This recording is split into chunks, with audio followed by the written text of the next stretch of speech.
What you think about when you're born into a fire. Let them burn it out. Sell them to the richest buyer. They wanna let the world decay. They tell us lies and fade away, fade away. We feel betrayed. We were raised to lose the race. Wake at the back of the pack, we kill it anyway. Listen up now, because we're never dropping out. Beat the odds, beat the big house. The brains are bigger than the doubt. We've been thinking for ourselves, never let the truth fade away.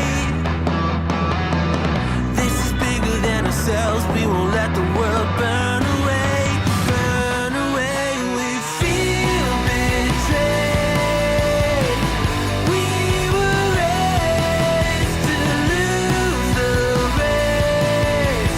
Wake at the back of the pack, kill it anyway. To blame, hate is based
How's it going, guys?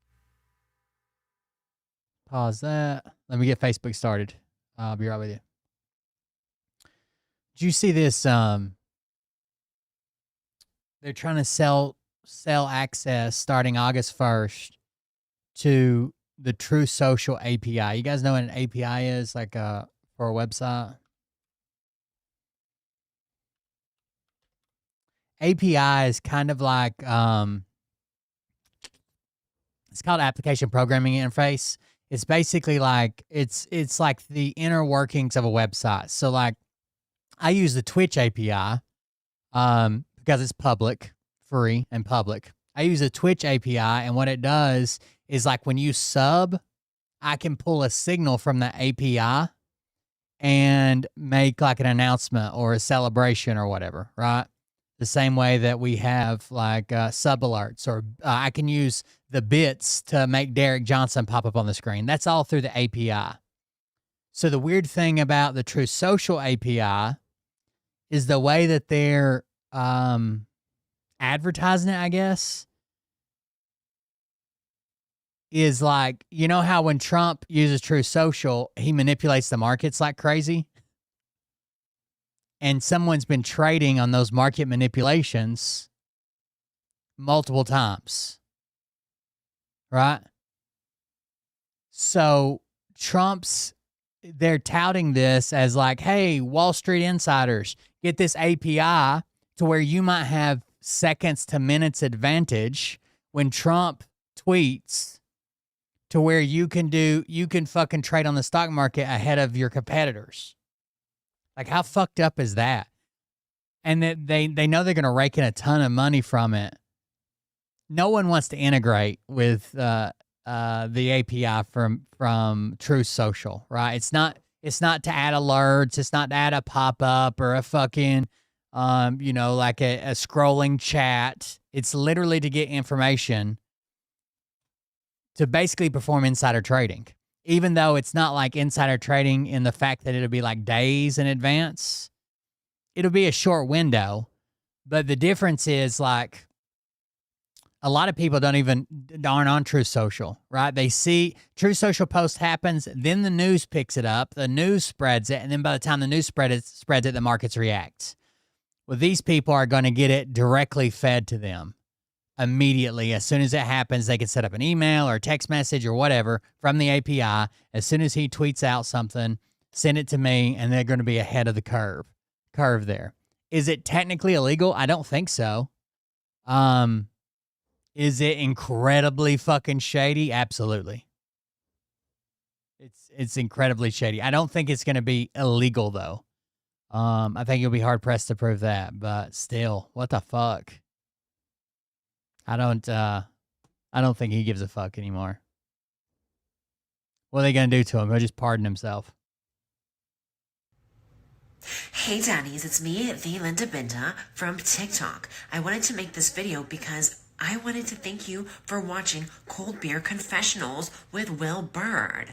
I think that's just incredible. I've watched a few episodes and I'm just like very intrigued. But you know what I'm most intrigued in is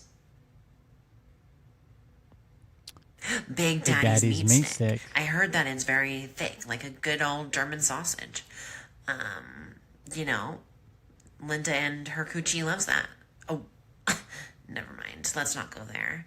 Anyways, I hope you have a good show and enjoy it as you can. There's a lot of weird things that go on, especially when it comes from the realm of Linda Bindaland. So, enjoy the show. Thanks for watching. Peace out. Oh, shit. Welcome, everybody. I am Will Bird, and this is a Cold Beer Confessional. Thank you for joining us. Welcome. How's it going?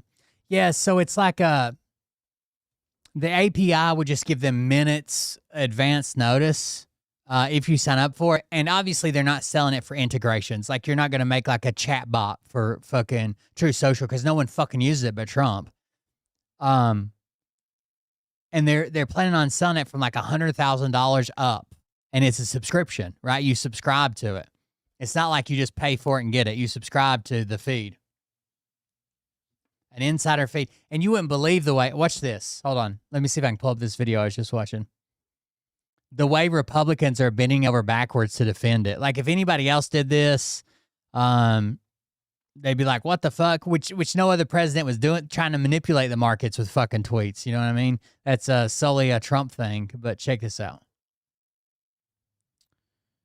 Is this the link? The Trump company, this Truth Social company, questionable finances of that company, but let's put that aside for a second. They're saying, you can pay us $100,000 a month. We'll let you know and first. we'll let you know first when Trump is about to tweet something that's going to move markets. How's that not insider trading? I mean, No, but Carla, how is that not insider trading? I guess you're buying early notice. Insider information, the non-public. Well, if you're buying early notice, that's insider trading. Information from a government official. All I'm saying is it never would have happened if the Democrats and big tech I hear you on. targeted I hear him that that's your and tried to POV on cancel that part him of it. as a person. I'm asking you about. By the way, last year, I'm sorry, for the first quarter,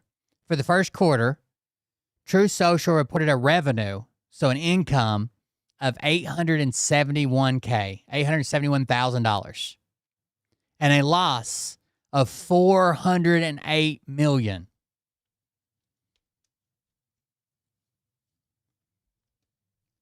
They're not even treading water. They are fucking bleeding out money. So they're going to sell access to Trump's tweets early for $100,000 a pop. To like, this wouldn't benefit like any probably not hedge fund managers and shit like that. These are people that like fucking do like these immediate trades and sales and buys and purchases and like speed run the stock market, right? I hear that that's your and tried to POV on cancel that part him of it. as a person. I'm asking you about I the say ethics go, of what just of go, what they are as long trying as it's to do. legal, go for it. $100,000 a month, and then on top of that, the president who is providing the non-public information has a 41% ownership stake of the company that is profiting. I think it's more than that. I think it's 52. So, but answer the question: is that okay? Is that if it's that legal, ethical? you should do it. The Trump company, this Truth Social company, questionable finances of that company, but let's put that aside for a second.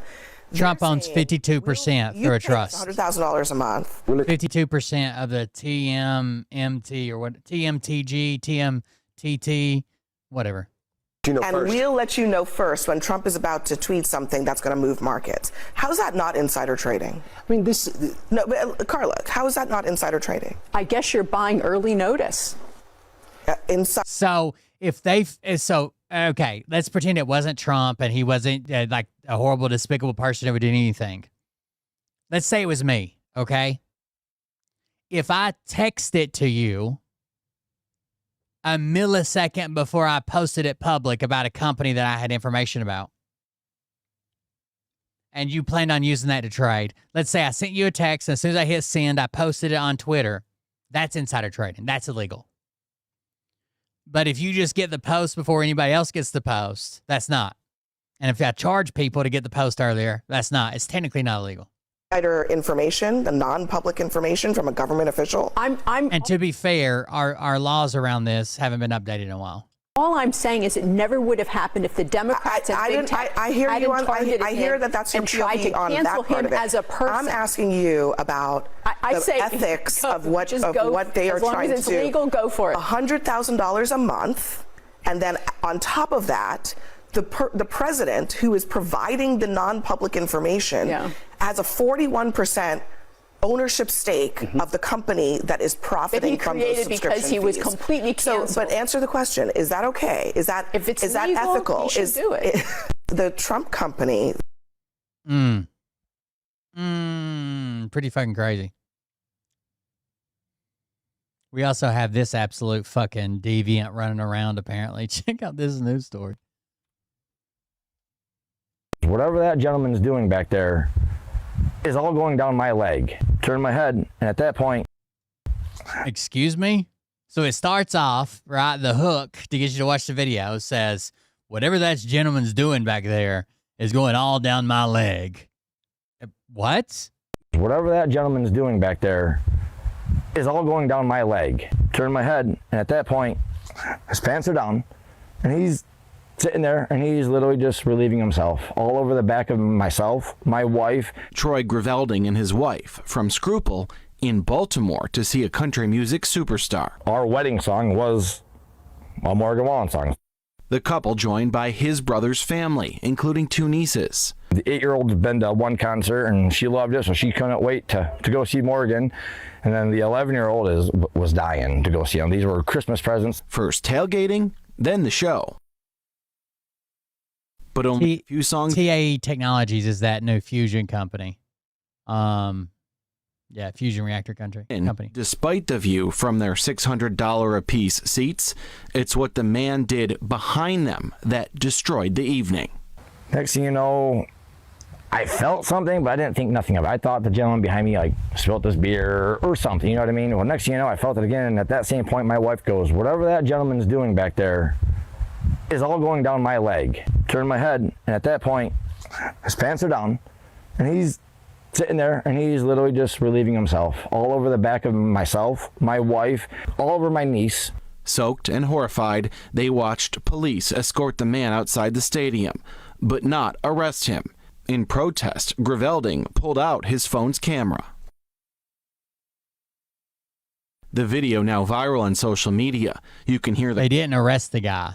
They just kind of ran him off, I guess. Concert go on while he's sorting the mess out. We had to ride home an hour and 45 minutes back to the Airbnb in my brother's brand new Suburban. So he's got to go get that thing detailed. I mean, all our clothes smelled like urine. I mean, it was... If he was drunk, it was probably pretty watered down, but definitely something we won't ever forget. Whatever that gentleman's doing back there. Whatever that guy's doing back there is running down my leg. That's tough, dude.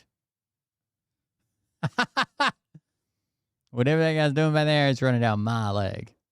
My administration has reviewed every avenue available under applicable law to determine whether New York City could execute the International Criminal Court's arrest warrant if Benjamin Netanyahu came here. It is clear that we do not have the independent legal authority to enforce this warrant. The federal government, however, does. Turns out Mamdani's administration can't just arrest Benjamin Netanyahu when he comes to New York City. Let's break down why. The most important relevant question here is who has an arrest warrant for Netanyahu and where they get their power. The International Criminal Court issued an arrest warrant for Benjamin Netanyahu in 2024. This body was created by an international treaty, and it gives it broad judicial powers over issues of genocide and war crimes. But it does not have its own police force, so it relies on its 125 member countries to carry out its arrest warrants. The United States is not a member country of this treaty, which means that it has no legal obligation to help the ICC with its arrests. This is the best top-level view of why New York City wouldn't have any legal obligation or even authority to conduct an arrest off of an ICC arrest warrant. It doesn't mean, however, that the U.S. can't help with the ICC arrest warrant, and it has in the past, notably through a rewards program that pays people for information that could lead to an ICC arrest. Mayor Mamdani notes this in the video and encourages federal authorities to use their power. The U.S. could ultimately join the treaty. Of course, Trump's not going to. Be obligated to make an arrest based on an ICC arrest warrant, but that would have to happen through. Sparks flies semi-truck downs power lines in New Jersey. New Jersey's a fucking shithole, dude. I didn't even realize they still had power there. Multiple tornadoes touched down in New Jersey. Of course. Of course. Nothing good comes from New Jersey.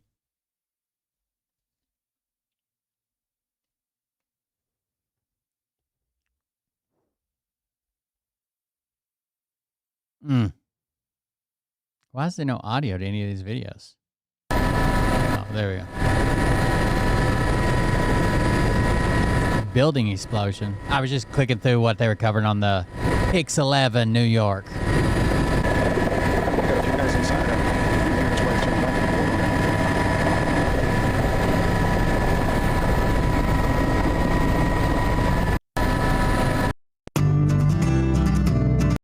Party at the New York Botanical Gardens flower power event. Baseball. I like baseball.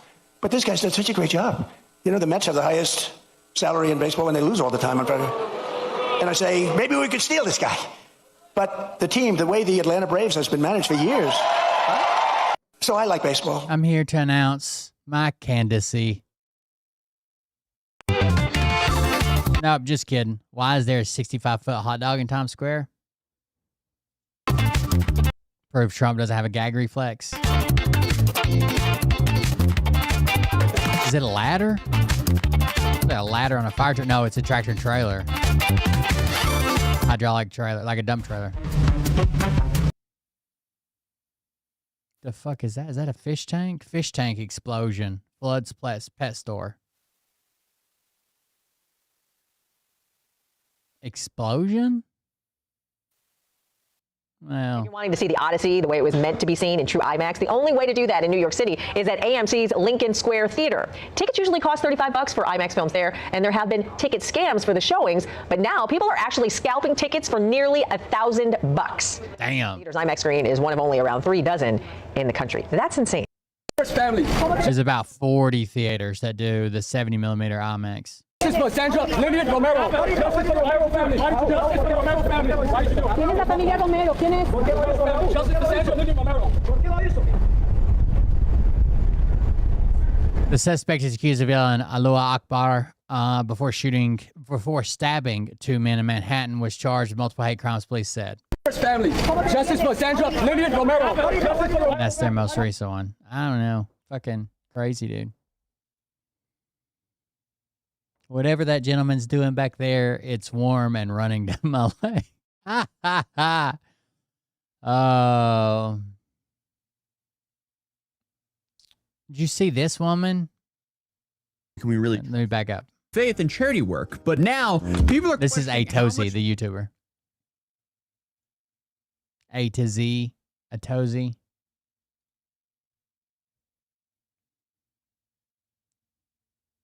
Maybe. This influencer is now crying on camera because she was caught using AI videos and pictures of her doing charity work and even faked her own charity award with AI. And of course, her response to all this, she made everything so much worse. So it's safe to say we have quite the video today. So this influencer obtained millions of followers by sharing her faith and charity work, but now people are questioning. It costs $40 to go to the Only IMAX in New York City. How much of the charity work was actually real? But Lily J, she's been on the internet for a long time. A few years ago, she was living a complete. Honestly, I thought it'd be more expensive. I think the one in Chattanooga at the aquarium is like $30. Different life. She was working in entertainment. She performed as a burlesque dancer. She tried launching a music career, and then she posted the kind of luxury style content that kind of makes you go, oh yeah, that's just standard influencer stuff. Essentially the whole trust me bro, I'm rich influencer starter pack. But then suddenly everything changed. Lily publicly converted to Islam and documented almost every step of her journey. She talked about going from being an atheist to embracing her new faith, learning to pray, wearing a hijab, reading the Quran, and encouraging other people to explore Islam as well. And it's safe to say her content has gotten interesting. Did you know Jack Sparrow from the Pirates of the Caribbean movies was Muslim in real life? So according to her own story, even ChatGPT played a role into helping answer her questions during her search for faith. Apparently she just used it like this. Hey ChatGPT, I have a question. How should I live my life? Should I believe in God? Should I be atheist, agnostic? I want to live a happy life, have fun, but also have a sense of purpose and fulfillment. Can you please tell me in one sentence, and you must pick one way? If I had to pick one way, I would suggest believing in God through Islam, as it provides a fulfilling balance of happiness, purpose, and the hope for an eternal. Nailed it. Wow, my mind is actually blown right now. I don't think you should be using ChatGPT like the sorting hat from Harry Potter to just pick your religion, but hey, whatever floats your boat. Regardless though, her audience ended up exploding into the millions of people, and she became one of the biggest Muslim influencers on social media. For many people, they looked at her as someone who transformed her life and wanted to help others do the same. But there was also a massive problem about her online identity, because she didn't just talk about religion. No, she also presented herself as someone doing humanitarian work in places like Gaza, Uganda, Sudan, Nepal, and other struggling countries. And her videos showed children receiving food, clothes, Qurans, and aid. And she spoke out about opening orphanages, supporting families, even building projects overseas. And she's the founder of something called the Lily J Foundation. And the site has a lot of live videos on it that aren't live at all. Yeah, we'll get into that. But on the website, it talks about orphan care, building wells, and so on and so on. And I guess after going through the website, I will say the animal sacrifice section definitely made me do a double take. So apparently you're just buying an animal and that meat from the animal would then be distributed to kids, but still odd way of wording that. But essentially she was asking people to believe they were watching real charity work, making a real difference. And that's exactly why what happened next turned into such a big controversy, because when people started taking a closer look, some of these videos aren't making sense. Because apparently some of these emotional videos might have not existed at all. So first, ABC News Verified decided to dig a little deeper. And at first, it was just the little things that didn't quite add up. One video showed Lily standing in front of what was supposed to be a newly opened orphanage in Africa. She's smiling, she's surrounded by children, with a giant Lily J Foundation banner hanging behind everyone. It looks exactly like the kind of heartwarming video that would rack up millions of views online. But according to ABC's investigation, there was a huge problem here. They concluded the woman in the clip wasn't actually Lily. They say it was an AI-generated version of her. Okay. You know, presents the question. Where's the money going? What's going on here? Is the money going to kids? I don't know. But not only that, they also reported on some of the children in the background, and even the foundation banner itself appeared to have all been created with AI. And this wasn't just like one strange video. No, ABC says they found multiple examples where AI appeared to have been mixed into the content posted by the Lily J Foundation. So in another clip, Lily is standing beside a truck that's supposed to be delivering aid into Gaza. And here she's gesturing towards a large foundation logo on the side of a truck. Oh, I just saw the sign go in front of her arm. That's impossible. She tried to cover it up with a text, but the sign is in front of her hoodie. Foundation logo on the side of a truck, and the banner appears to, I guess, flicker across her arm, which is, obviously a visual glitch that would, for the most part, only happen with AI-generated footage. It's very rare that I'm holding my arm up and my toy car mat in the background decides to flicker in front of my arm. That just doesn't happen.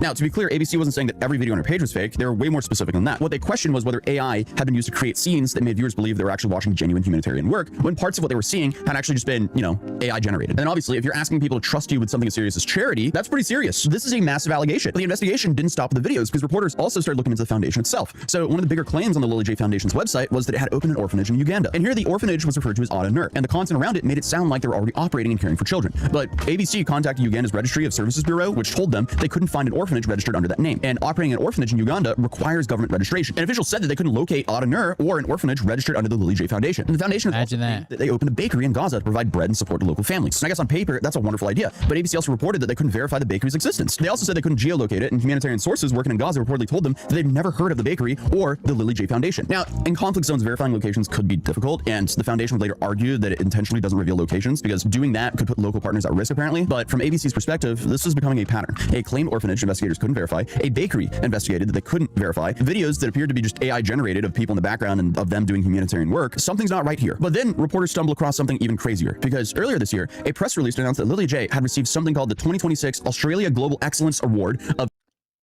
Austral. Is that supposed to say Australia? Global Excellence Award for Humanitarian Leadership. Humanitarian Leadership. Has anyone ever heard of that award? Well, I haven't. Not like that really means too much because I can't really say that I'm too into the Australian award shows, but here's apparently some photos of Lily accepting this award, along with a statement saying that she was honored by the recognition but wanted to keep focus on the families in Gaza. And investigators also started asking a very simple question. Who gives out this award? Because apparently they couldn't even find any evidence that this award existed outside of material connected to Lily J herself and the company called Real Media Group. Apparently Real Media Group had published the press release announcing the award, but it also listed Lily J as one of its co-founders. So the public evidence award appeared to come from a company that she was allegedly connected to. Then investigators analyzed the award photos themselves, and both images contain Google's Synth ID watermark, a digital marker which basically tells the world that this is an AI-generated photo. My question here is, what are we doing here? Like, why? Oh man. If the photos of you receiving an award are AI-generated, people are naturally going to start wondering whether the award ceremony ever happened in the first place. So if some of the images, videos, and even promotional material were allegedly created by AI, how much of the overall story can we really trust here? I mean, this whole thing is just making me feel insane because I can't tell you how many hours I've spent watching her videos and her website videos trying to figure out if they're AI or not. I'm like sitting here looking for like a sixth finger on people and stuff like that. Regardless, it seems like a whole lot of it's fake. And keyword seems. I can't say with 100% without a doubt that it's not fake, but a lot of it sure looks fake to me. But after several days of growing criticism, Lily J finally responded. Or well, sort of. It wasn't actually Lily speaking directly to her followers. Instead, a statement was posted on the behalf of the Lily J Foundation. And what's kind of interesting is the foundation didn't deny using AI for its footage and content, but they argued that people were misunderstanding what it was for. I mean, I think that's kind of gaslighting, but hey, let's see. So essentially they went, yeah, we used AI, and for a good reason that you guys just don't understand. Excuse me, what? So according to the statement, members of the foundation's marketing team had created a small amount of AI-generated clips featuring Lily J. They said these were only a few seconds long and they were meant to grab viewers' attention before transitioning into what they described as real footage from real humanitarian projects. So in other words, they're like, yeah, there was some AI used, but it was only as an intro. I'm not so sure about that. But they go on to insist the projects are real and the aid is delivered through local partners in multiple countries, and that the investigation did not prove otherwise. But as for the questions about the Gaza bakery and the other project locations, the foundation said it intentionally avoids revealing exact locations because doing so could endanger local staff and partners working in conflict zones. I don't know, that sounds a lot like a convenient excuse to me, but what do I know? But they also promised to increase transparency by releasing more raw unedited footage and even more live streams from future projects whenever it's safe to do so. Which, if her website can be trusted, the entire homepage of the foundation says these sections are live, but no, they're not live. They're just like clips. What? Like you have the big blinking live logo on it, but they're just clips. Like this doesn't make sense. Slapping a live sticker on a YouTube short doesn't make it live. What are they on about? So yeah, if you click on any of these lives here, they just bring you to YouTube shorts from what I can tell. So I guess the whole, hey, we'll share more live videos is just them posting a bunch of YouTube shorts with a live logo on the top right corner. Like it doesn't make sense. I am very lost here, honestly. Like did they think that no one was going to click on the clips? Like what? But like just, let's think logically about this. If you're asking strangers on the internet to trust you with donations, why are you using AI at all? It just doesn't make sense to me. But Lily J became famous because people believed her story. Then she talked openly about leaving her old life behind. She documented converting to Islam. She spoke out about finding purpose, and millions of followers connected with that journey because it felt genuine. But now, after the AI controversy, some of these people are asking a way bigger question. If the parts of her humanitarian content weren't what they appeared to be, what else can we not trust here? Was the foundation exactly what followers believed it was? Or is some funny business going on here? Where's all of this donation money going to? I don't know. There's a lot of open-ended questions here. To be clear though, there's no evidence that Lily J's conversion to Islam was fake, and she continues to publicly identify as Muslim. And I mean, hopefully that's true, because people who use religion to grift are just scum. Like that's just the bottom of the barrel of people. But obviously, once people discovered that AI was being used in content tied to such an important topic as charity work, They started questioning everything. Well, I thought I was originally finished with the video at this point, but a couple hours before I posted this video, I realized, she responded to everything in a tearful 40-minute video. Oh boy, and just 1 minute into this video, I realized how much of a train wreck it really was. Why would someone want to discredit such good work being done in Gaza in places like this? Why do you think they're trying to change the narrative? Who is going to benefit from this? I've only just recently started talking about political things, standing up for oppression, talking about anti-immigration and anti-Muslim attacks. As soon as I start talking about this, bang, smear campaign. Isn't that a little bit sus to you guys? No, it's suspicious that you're using AI as proof of charity, and it's even more suspicious you open the video responding to it all by deflecting and essentially pulling an Andrew Tate by saying, oh, the Matrix is after me. I'm basically the most watched Islamic content creator online, speaking up for Gaza, speaking up for the oppressed, speaking up about these social issues, and then all of a sudden this smear campaign comes. Who's actually going to profit if this good work we're doing stops? What do you even mean by that? Also,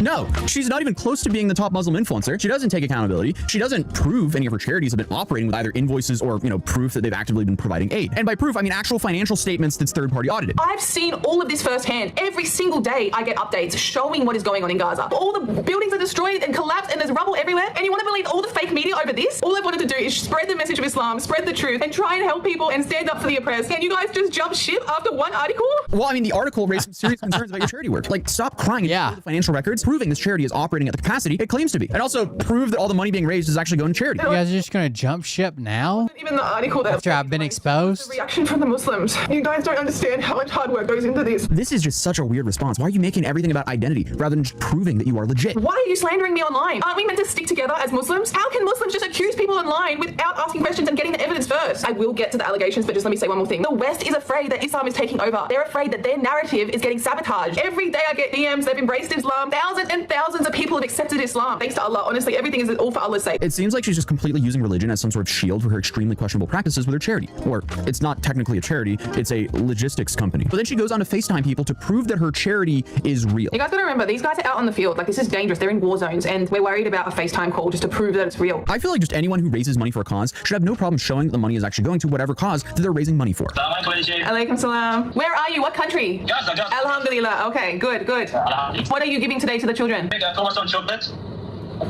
Yeah, that looks great. Okay, so obviously the bakery was a big criticism here. When ABC News asked organizations that worked in Gaza, they had never heard of the Lily Jade Foundation, nor of this bakery. So essentially, she's like, look guys, the bakery is real. And she really wants to drive that in by saying this. Can you show me the bakery, the back of the bakery, the machine? You can show me? Yeah, come on now. Okay, show me. Very nice. You're making the dough? Mm-hmm. So, yeah, this is Gaji. Beautiful, alhamdulillah. Okay, so she is showing that at least some sort of Lily Jade branded pop-up bakery exists currently. But remember, in the criticism, they didn't know where the bakery was, so she didn't really share any information of where this bakery is. But I guess she doesn't have any financial records or invoices to show how much money is being raised for the bakery and how much money is actually going into the bakery. But technically, she doesn't have to because according to her own website, she's not even a charity. She's a logistics company. The Lily Jade Foundation Impact Framework, driven by purpose, built for speed, Lily Jade Foundation is a next-generation social enterprise and high-speed humanitarian logistics firm executing rapid aid deployment in global crisis zones. To maintain absolute speed, we operate as a private commercial structure. Purchases made on the site represent a commercial procurement service and are not tax deductible. If logistical or geopolitical issues prevent fulfillment, a full refund is guaranteed. And so after reading that again, I actually do have a question that's relevant later on this video, because later on this video, she does respond again. We find out that the original bakery, it just doesn't exist anymore because that area was essentially seized. So my question is, was anyone refunded because they didn't have a bakery up and running? I don't know, because nothing's public. They're definitely lacking on the transparency front for people who are providing aid. Oh, baby. MashaAllah. Thank you. Yeah, I mean, just the text of, and you want to believe this fake propaganda over this, for one, multiple typos, but also it just comes across as condescending, and that she's angry that she has to prove that she's actually doing charity work with the money that's being donated to her foundation. But unfortunately, I mean, it just doesn't prove that her foundation is legit. It just proves that she can do pop-ups and help people, which is awesome. Don't get me wrong. I'm not going to hate on people who are providing aid, but her idea of proof is just calling people in Gaza that were allegedly providing aid for her organization. But the massive issue is, it looks like AI is still being used here as well. I mean, just look at the logo on this dude's vest. Much. Thank you. Allah, thank you. Shukran. Assalamu alaikum. Thank you. Guys, don't fall for this propaganda. I'm not sure what kind of propaganda you're talking about, but I do see a logo going from Lily J to Lily JY to Lily A over the span of a few seconds. It's like it's flickering. It looks a little off to me. What do I know? The news is trying to get 2 seconds of AI and make it out like all of this is fake. Like they're trying to say Gaza doesn't need us. You can see firsthand they need us. They need our help. The mainstream media hates that I'm exposing the truth. They're trying to shut this down so the truth doesn't get out there. Ma'am, just be honest and show the financial breakdown of where the money is going, because people won't trust you until you do so. Like at the end of the day, as soon as donations are involved, people want the money being raised to actually be going to what's being donated for. Like as soon as there's something that makes people doubt where the money is going, the whole thing falls apart. And this response is absolutely not reassuring whatsoever, because currently, I mean, this is just shady at best, and she really just comes across as a cult leader. Secondly, I want to address what... Wait till it get home. She gonna be like, damn, shit. I saw that Mitch McConnell is on eternity leave. I saw somebody comment that on a TikTok or something. Man, that was fucking funny. That's a funny saying. Thank you for the donation. I appreciate it.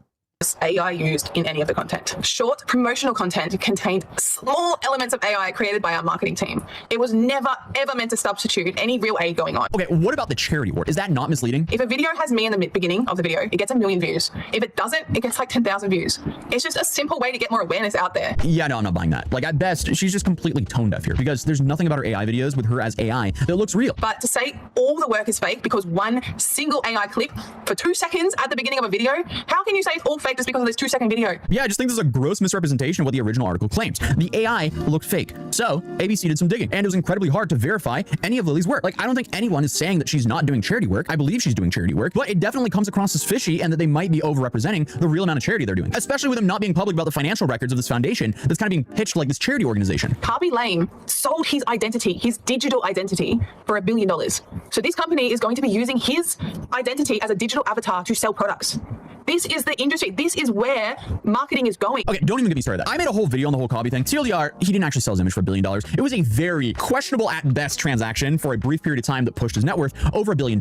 But since then, the value of those shares have dropped over 90%. So this is just another example of her just completely misrepresenting stuff. I don't know if she's doing that on purpose or not, but I do want to comment on her saying that she believes everything's just going to move into this whole genre where people will be leasing their likenesses and it'll just all be AI. And sure, a lot of people will probably do this, but I disagree that it'll be a successful strategy, at least not in the Western world. So bringing it back to Cobby for a second, Cobby did all this with a Chinese company. And from what I remember, the intention was so he could use his likeliness on these. All right, enough of that.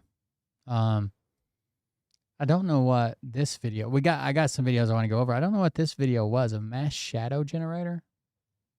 Our taxes are going to. It's that the Trump impression guy. Our taxes are going to the right places. I just can finish my new construction project on the mass shadow generator. Thanks, John McKay. The donation. We're going to use it to do unspeakable things to all of my political enemies, and so we figured out we can remove it from the Malachor system, and we're bringing it here to Earth because Iran maybe might sort of kind of have an idea to maybe have a nuclear substance, and so we developed the mass shadow generator to obliterate them off the face of the Earth because Bibi Netanyahu has, evidence of me having, such children, so I'm going to do whatever he says, and you're all going to pay the consequences because I'm not going to violence our children. Our taxes are going to the right places. I just can finish my new construction project on the This guy does it. He's pretty funny. Oh, I need to be following him. I don't know why I'm not. He's just a regular human being. I recently discovered that I'm actually a I know how to firebend, and that probably scares the hell out of a lot of you guys, so I'm starting the Fire Nation, and not the peaceful time, not when Zuko... The Fire Nation. I'm gonna do it when it was Emperor Azula! Azula, what a great guy. What's a movie the first time you watched it? He's a big soda fan. I love my Diet Coke. I love my Diet Coke button that I have in the White House. Real story. And because I love it so much, I'm getting rid of all Dr. Pepper! He's not a real doctor, by the way. He's actually not a real doctor. He's a soda can. He's a soda can, and he's not a doctor. Not like the Secretary of Health, RFK Jr. What a wonderful guy. What a great guy. He's a genius. Because of him, we all have explosive diarrhea. I've had that for 20 years right about now, and I'm just glad everybody can join me. The explosive diarrhea is how you're going to get rid of all the excess autism, and you're going to increase your sperm count by shitting your bitches all the time. Trust me, I'm an expert with this. I got a worm in my brain. I know what I'm talking about. He's a big soda fan. I love my Diet Coke. I love my Diet Coke button that I have in the White House. Real story. And because I love it so much, I'm getting rid of... I know I usually do the haha funny videos, but what happened in the U.S. House of Representatives today is so serious. I feel like I had to directly address it, because not only did they approve this bill, which would increase the U.S. military spending budget to $1.5 trillion fucking dollars, but they approved Section 219 of this bill, which would integrate the United States military with the fucking Israeli military. We would give them all of our intelligence, all of our... It's not. It's more nuanced than that, but yeah. All of our designs in technology. Kind of overplaying your hand. Access to our facilities. We would literally become the United States of fucking Israel. And every single person who voted yes on this just committed treason. You dogs. You absolute pigs. You are representatives. You work for us. You don't work for the companies. You don't work for another country. Certainly not fucking Israel, who is committing genocide. And 6 Democrats voted yes on this. 7 Republicans voted no. But if all the Democrats voted no, we wouldn't be in. So what did it actually do? We've long integrated a lot of stuff with Israel and other allies. What it actually did was assign a person in the Pentagon that's the head of integration for technology and military, blah, blah, blah. It's just assigned a person to fill a role of being in charge of integration. It doesn't change any, like, we're going to give them more secrets or less secrets or let them have this super secret thing. It just assigns a guy. I agree. It's not good that we're slipping into this deeper relationship with Israel when it seems like they don't really give a fuck about us. They just want our money, but and our permission to fucking kill brown people. But this actual bill just made a guy, and it took a guy and made a position, and this guy's position is to be in charge of integration. So now it's up to the Senate, and I pray to God we get out of this mess. So call your representatives. I don't care how red pill your state is. I don't care how blue. Every single person needs to call your... He loves roller coasters. The only coaster I like is the one I'm sending this planet on by sending it into hell. And because of that, I am canceling the Fast and Furious Hollywood trip to Universal Studios Hollywood coaster. Nick Fuentes is never happy, I don't think. It's never going to open. Everyone's wondering, why is it taking so long to open? Why is it taking so long to open? It's because I don't want to open it, because I went on it. And because I'm so big, I shat all over the ride. The introduction, and then I said, you know what? I went on it. That was good enough for me. I don't want anyone else to go on it. So I canceled it. It's going to sit there just to tease all of you. And with that being said, we're going to send billions of dollars in the whole yeah! He loves roller coasters. The only coaster I like is the one I'm sending this planet on by sending it into hell. And because of that, I am canceling the Fast and Furious Hollywood trip. He loves his movies. I hate movies, and so because of that, I'm canceling the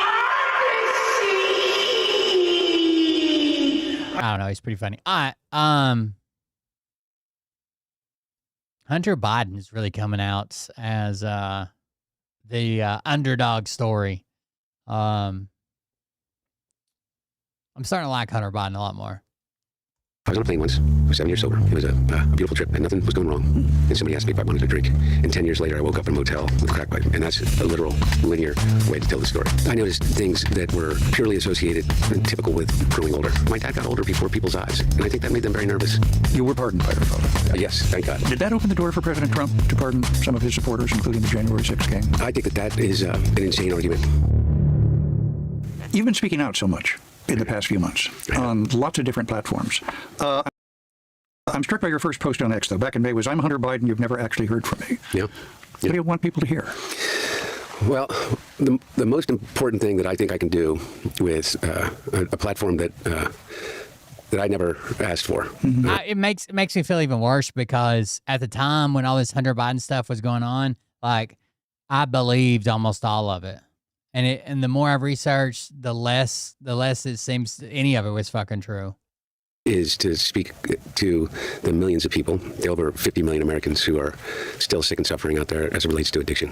The one thing that I know that I have a double PhD in is addiction and recovery. And, you know, I have a lot to say about a lot of other things, but that's really all bait to get people to start to have a open discussion about something that I'm absolutely positive it impacts all of us, and that's addiction. Looking back, how did that begin for you? You know, I'm a believer in the idea that that people can be genetically predisposed to addiction, and so I think that definitely plays a part in it. But for me, it began the way that it begins for so many is, you know, I was a kid that had an incredibly loving and beautiful childhood, but also filled with trauma. Well, I mean, your family suffered incredible loss. Yeah. I believe you were 2 years old. Yeah. Death of your mother and a sister. Yeah, and I never wanted to associate, because it feels like a loss of control when something happens to you when you're 2 years old, just about 3, and that trauma, my brother and I being in the accident and being in that car with my mom and my sister, is I never wanted to believe or blame what I, for so long, kind of felt was my own failing that I couldn't control my drug use. When I say drug use, I consider alcohol the most dangerous drug that there is, at least for this addict. And so, but the way that it started is that this is something that I tell everybody now, is that I think the hardest question addicts and alcoholics have answering the people that love them is why. You know, why do you keep doing it? And when you know it's hurting you, and for that matter, hurts the people you love. And the devastation is the blast radius of your addiction is not just impacting you, but concentric circles around you. And the true answer is this: is because at first it works. Is that I was like so many people. Is that I had a happy childhood, but I was uncomfortable in my own skin. And from the most trivial thing of being able to ask the girl to dance to do public speaking, but also this sense of, and I know other people that are in recovery will immediately understand what I'm saying, is the feeling of being alone in a crowded room.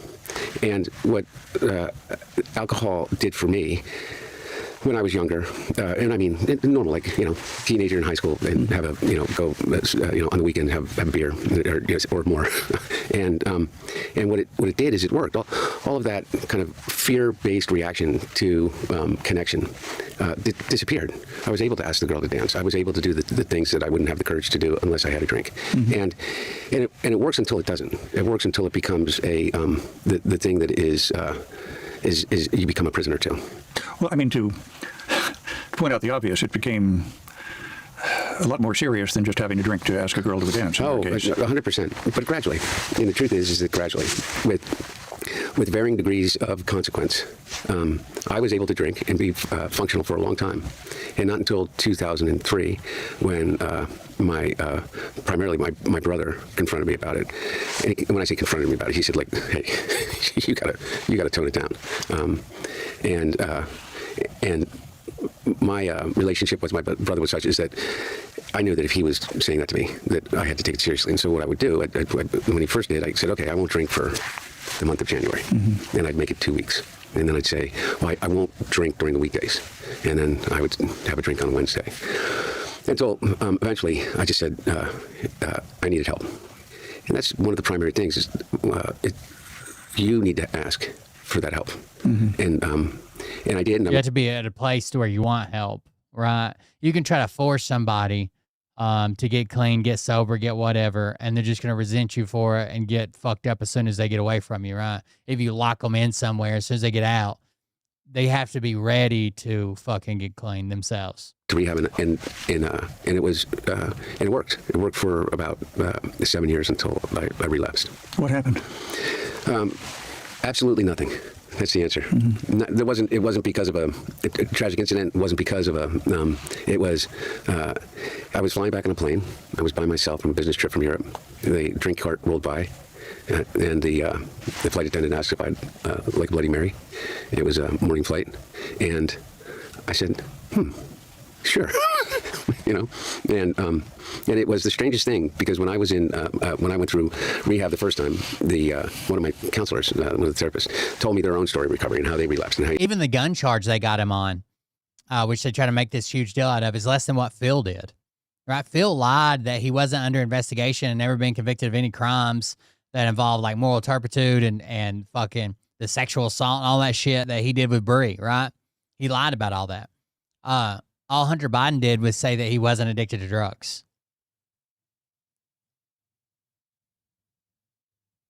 you always have to be aware of it. And he told me a story of being 7 years sober. COVID was horrible for people with addiction. He was flying to D.C. and he woke up in Albuquerque like 4 days later. Now, I didn't wake up in Albuquerque. What I did was I kind of brushed it under the rug. And here's where addiction is insidious, is you're ashamed that you somehow failed because you've just relapsed. And you don't want to get honest with yourself about it. And therefore, you don't get honest with anybody around you about it. And so now you're hiding something. And I went through from 2010 up until 2019, it was an odyssey of recovery, relapse recovery in varying degrees that became, like all addiction, worse and worse. And I must say, sources of addiction, at least judging from the outside, a lot more potentially lethal than a Bloody Mary. Yeah, and well, one of the things... Bloody Marys can be awfully lethal if you have to. I understand what you're saying, is the most dangerous thing about crack cocaine, which eventually, not until 2017, or 16, excuse me, did I start smoking crack. But the most dangerous thing about illicit drug use. I bought crack cocaine one time from a lady who jumped out of a bush. That sounds like a made-up story, but a lady literally jumped out of a bush and sold us some crack one time. And particularly certain illicit drug use is the potential for violence that occurs. And she just popped out of a bush. We were outside a bar, like in this back area where you could have drinks or whatever. And this lady just hopped out of a bush and she's like, "I've been watching you guys back there." And I was like, whoa, what the fuck is this? Because of the trait of that drug and the fact that it's not sold over the counter like a bottle of vodka. The most dangerous thing, however, that I ever ingested in terms of what it did to my physical body and my mental state, and my completely obliterating any judgment in me, was alcohol. How do you come to terms with hurting the people you love most? She was a crackhead. She had a crackhead boyfriend. She wanted my buddy Brandon to have some type of weird fucking threesome with him. Like it was some shit, dude. Hopped right out of a bush. In the world. Like a little fucking crack cocaine fairy. Painfully and slowly. And with an enormous sense of, or acceptance of the grace that others have provided me. I'm incredibly grateful every single day for the fact that my family, and particularly my daughter. I'm to the point now, I don't even believe there ever was a Hunter Biden laptop. I think someone wanted people to think there was a Hunter Biden laptop. I think there was a hard drive with a bunch of very incriminating, fucked up, crackhead shit on it. That was at a computer shop. And I think that was probably planted by operatives to go pick it up and fucking broadcast and be like, "Oh, he dropped off this computer and never got it back." Have shown me. I'm 7 years clean and sober now, and somebody said to me I should stop saying clean because it's almost pejorative in a sense. So I'm substance free for 7 years, over 7 years now, and it's taken those 7 years to. And I don't think that Hunter Biden had a laptop with fucking 25 years of goddamn incriminating fucking videos and messages and screenshots. And then he took it to a computer repair shop, dropped it off, and forgot about it. I think that foreign agents had been gathering this for a long time, put it on a fucking hard drive or in a PC, placed it at a certain spot to where Rudy Giuliani could be like, "Yeah, we got it from a computer repair shop. He legally took it over because Hunter Biden never came back and picked it up. He legally sold it to us, blah, blah, blah, whatever." Because the computer repair shop guy genuinely seems to believe that he had a computer that belonged to Hunter. I just think that he's wrong. And it was probably a political operation to come up with some, instead of being like, "Well, the Russians posted this on such and such, blah, blah, blah." Instead, it was a legitimate way for an American that was associated with the Trump campaign to come across this information and be like, "Well, I purchased it legally." 7 more. to fully allow for the hurt to wash through the system. My hurt with my family, and particularly my daughter. There was no Rudy Giuliani couldn't be like, the Russians mailed this to me. You know what I mean? He was like, well, you know, a computer repair shop guy had it, and he asked us if we wanted it. We bought it. Legally, it was his. Legally, we bought it. Legally, it's ours now, and we can do with it what we want. More than anything, who were in their late teens and early 20s when I went through the worst of it, was that I was ever present in their lives from the time they were born until the time that I decided that I was just going to disappear. And that hurt of becoming not just unavailable, but disappearing from them was incredibly painful to them. And the one thing that we learned, and that I've learned in recovery, and what the practices that I kind of employ, is that you can seek forgiveness, but never seek forgiveness with an expectation that you will be forgiven. I've been incredibly blessed in that I've been given the grace of being welcomed back into the lives of the people that I love the most. Is it a struggle to stay sober every day? No, it isn't. And that's what I would other people to know that are out there sick and suffering right now. No, it isn't. It's beautiful. Days are beautiful, beautiful things. I am more grateful for my life. I want to get to the Trump corruption stuff. All exposed. Every single one of them. And nowhere left to hide. I had no more secrets that I could keep. They were all exposed. Every single one of them. I'm sure it felt like shit now, but it's got to be, you could say, you know, this is bullshit, but it's got to be kind of relieving. Like for the last fucking 10 years, you were worried that someone's going to find out this or someone's going to find out that, or someone might have pictures of this or screenshots of that. And I did all this fucked up shit. Now it's all out there and you made it through the other side. What can they do to you now? It's all there. And in that, what I found is this, is it, I made the choice to live, not out of, I think that is not even more so about my family, about my dad. I wanted to go into the lion's den with the people that had pursued me the most vociferously over the past 7 years and had said some of the most hurtful things that you can say about another human being. And because I felt like if number one, if it devolved into an argument, at least in which I got to express my mind, that was worth it to me. But maybe we may see the humanity in each other. And that was the instance with Candace. And I will say this, I don't agree with Candace on so many things. Mm-hmm. She knows this. I don't agree with her as it relates to the way in which she talks about Judaism. I do not particularly agree with the way in which she talks about homosexuality and the LGBTQIA community. It really bothers me as someone who is, my daughter is gay, and it really bothers me. But the thing that I got to with Candace was that she saw me as a human being. And I think if I could at least break that kind of, I don't even know, the perception, misconception, misinformation, disinformation. And you see her differently now too? Yes, I do. I see her differently in this. Is that Candace is a mom. I can say without equivocation, is that she is a... her studio's in her house, and I saw her interact with her kids, and not in a performative way in any way. She's a mom. Mm-hmm. She's a mom first. It doesn't make the fact that she doesn't believe that we landed on the moon any different to me. But I know that she actually cares. Whether I think that she's misguided in the way in which she expresses that, I do know that she cares very much about her faith. She is a newly converted Catholic, and I'm not I'm not a very good practicing Catholic, but I was raised a Catholic. So we found ways to be able to connect. And I think in a world in which we've all been told, and I think it's BS, told that we are all so divided, and that we're on the brink of a civil war, and that we're never going to be able to come back together, I think that is just not true. I think that we're being fed that by people that have an interest in keeping us divided. And so if I could go sit down with Candace Owens and effectively break bread, I will hopefully set an example of the way in which I think, hopefully, we're going to have a chance to heal. I have to switch gears. You've been in a political family all of your life. Taking advantage of the clear sight you say you have now, when a Ukrainian energy company pays you, I believe it was $83,000 a month as a consultant, was that because you were Joe Biden's son? I think in part, yes, 100%. I think what people conflate about that is this: is that I accept the criticism of The idea that I should not have taken that job because of the fact that my dad was at the time, was in the last year of his vice presidency. But I will remind people that 75% of the time that I had that job, my dad was neither vice president nor president. And I would say to people is that if you're criticizing me because of some idea that I was not qualified for the job, I would say this.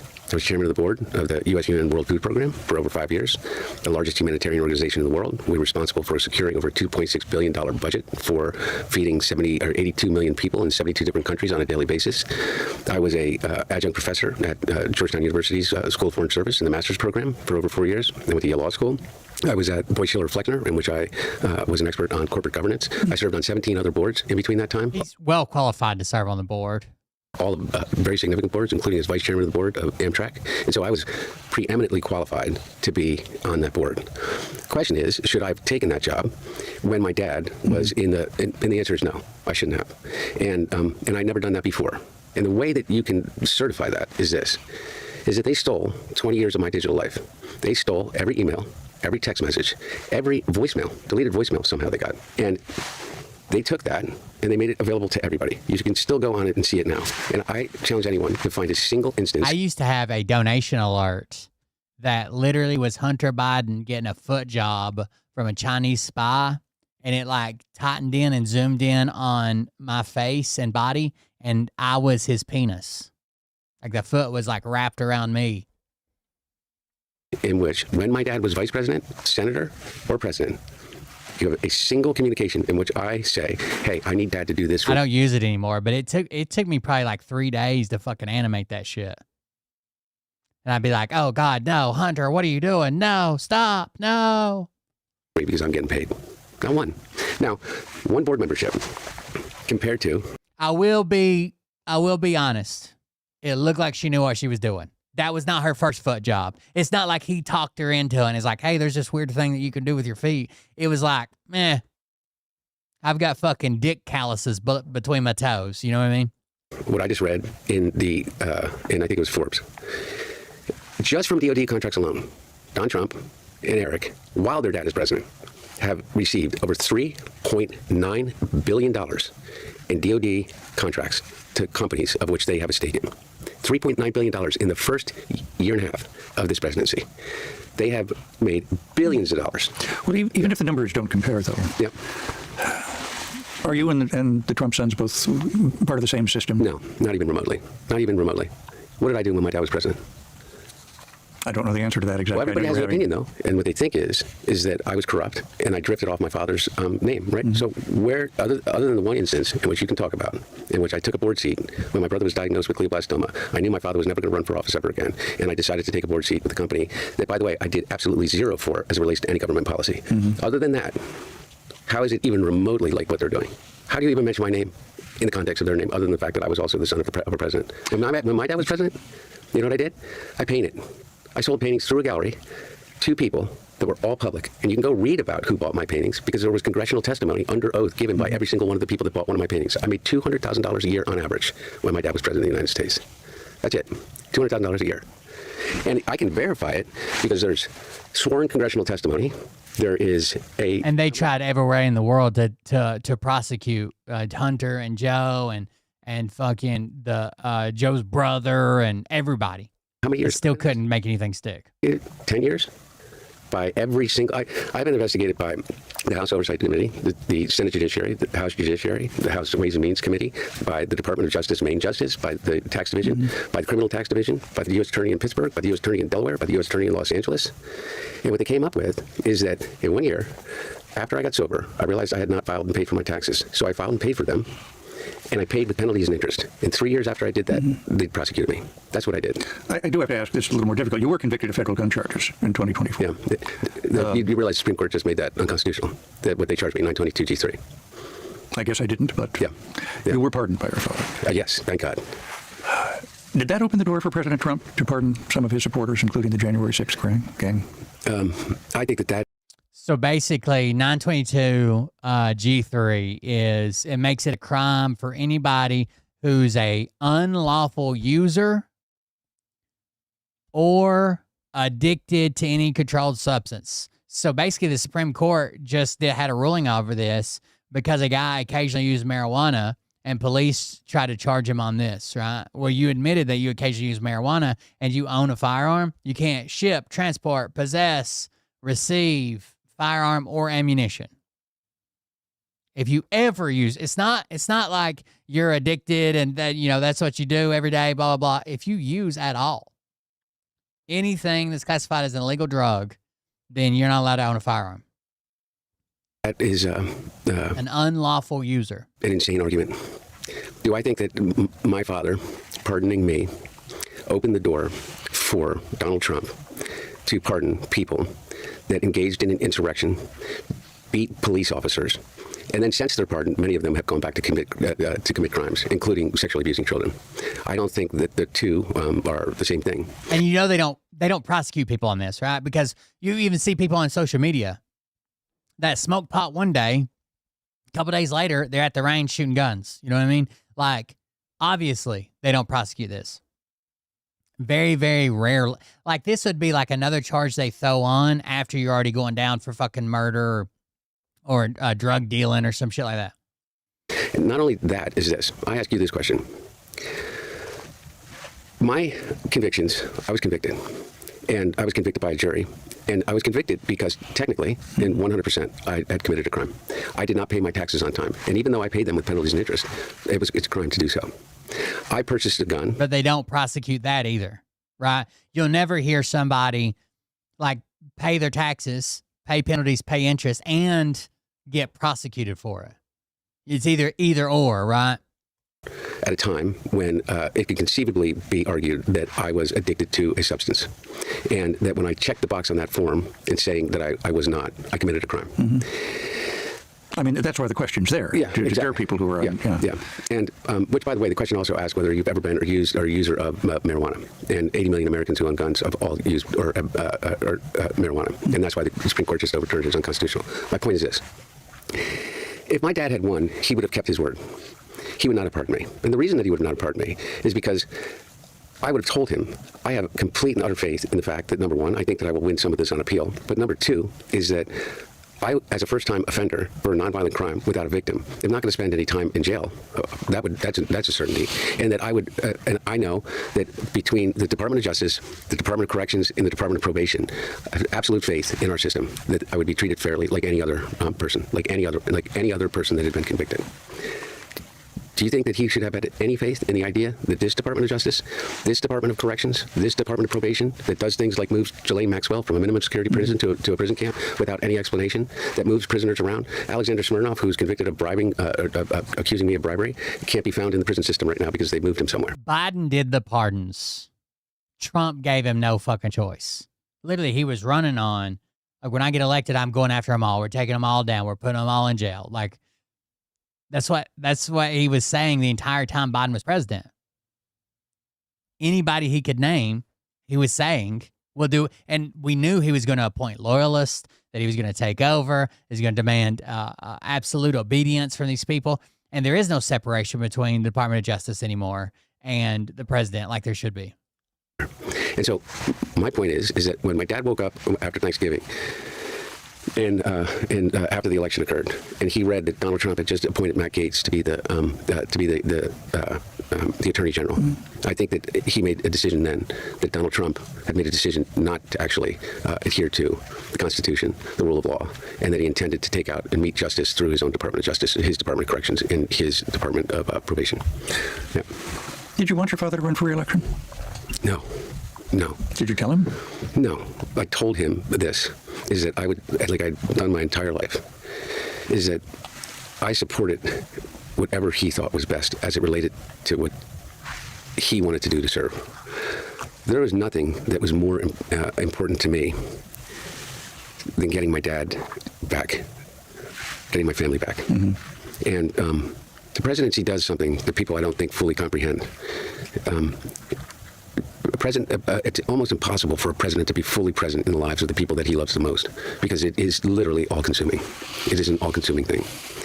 And I know that people have reported that at the end, when he was making the decision, that there was this kind of that I was in there telling my dad that he has to stay and he's running. And literally nothing could be further from the truth. And I think that they know that. But just from a logical perspective, what would I possibly have to gain to continue to be the target that I was? The 4 years of his presidency were, I think, by anybody's estimation, a really difficult 4 years. That a lot of it my own making, but a lot of it just simply because of who he was and the position that he held, in which the struggles that I was trying to overcome in sobriety, sober this entire time, building a family and rebuilding a family. To do it while he was president was maybe one of the most difficult things that I can ever imagine putting someone through. And more than anything, I just wanted to have my dad back. Did you tell him that, or when he made this decision? Yeah. Okay, but not before that. No, because I think it's unfair to me to do because I know this also. There's only one thing my dad cares about more than his service, and that's me. And my mom, my sister, and his grandkids, my children. There's only one thing that he cared about more than his job, and that's his family. And for somebody in his family, particularly me, to say, "Dad, please don't do it," I don't know how it would. I think that's incredibly unfair to do to somebody. I would never want to be that. I would never want it to be the reason that he didn't fulfill what he believed was his duty and service. Did you notice ways in which he was beginning to falter? I noticed things that were purely associated and typical with growing older. His speech slowed down. He literally lost a step. And when I mean lost a step is that like his gait was changed. And all of it is, all of it, I think, is something that every single person that's listening to this right now or in this room can understand, having watched someone in their life to get older. And it does not in any way mean that there is a cognitive failure. But my dad got older before people's eyes. And I think that made them very nervous. Yeah. Has your father been following your recent interviews, postings? Yeah, and he... Trump is failing before people's eyes. They just make excuses, pretend it's not happening. They give the most beneficial fucking take possible to Trump and then the worst possible take they could ever give to anybody to Biden. Wild. One thing that he said to me, stop using the F words. I'm here to announce my candidacy. And they cheered. So much. All right, I've read that. And I said, you got, and his one thing that he said to me, stop using the F word so much. All right, I've read that. And I said, you got to be kidding me. You haven't used it with us, at least maybe I should say so far. No, and I won't. Look, I said, Dad, and I said every single one of those F words was earned on my part. Yeah. I mean, do you regret that? Does it? No, not at all. Really? Not even. I know. I think that there's a. Look, I think that there is an audience for me to speak the way that I would speak. If I was sitting having lunch with you, Scott, I wouldn't. That's not the way that I would speak. We're not familiar enough that I would say or do something that I think that would be shocking or offensive to you. When I'm talking to Andrew Callahan, who's 28 years old, and the average age of his audience is between 18 and 29, and he's using that word with me, I'm more than comfortable using it because that's the way that I talk with when I'm, with my friends. It's not the way that I talk to my daughter. It's not the way that I would talk to my wife. It's definitely not the way I talk to you or my dad. But I think that in this media environment, people say, "Oh, well," a lot of people turn off when they hear that the harsh language. And turn off, motherfuckers. I don't care. An Andrew Callahan event with me, where 1,500 people in a. He's been traveling with Andrew Callahan on the Channel 5 News shit. He's been traveling around to some of his events. I call them draft age, 18 to 35, and it's an incredibly different world out there. And I think a lot of people are missing it, and a lot of people are missing it because they can't speak to it. And what I've found is that the single superpower I have is that there is no barrier between them and me. They don't look at me and think, "Oh, he's something other than us," because they've seen all of me. And it gives them license, which I love, to come up to me. And you know what they say? They say, "Thank you for talking about this because my dad just got 1 year sober. Can you call him and tell him?" They say to me, "I lost my brother too." And they say to me, like, my best friend just overdosed from fentanyl. Can you send him a message? He's in the hospital. That's what they say to me. They don't say to me, "Wow, you really got to stop using the F word." Yeah. Are you ever really over an addiction? Is Hunter's 15 minutes of fame over yet? It's just getting started. Never. Now, my wife hates when I say this. Better than ever. And she hates when I say this because she thinks that there is a psychological piece of this that most people in recovery, and she's not in recovery, she does not have this problem at all.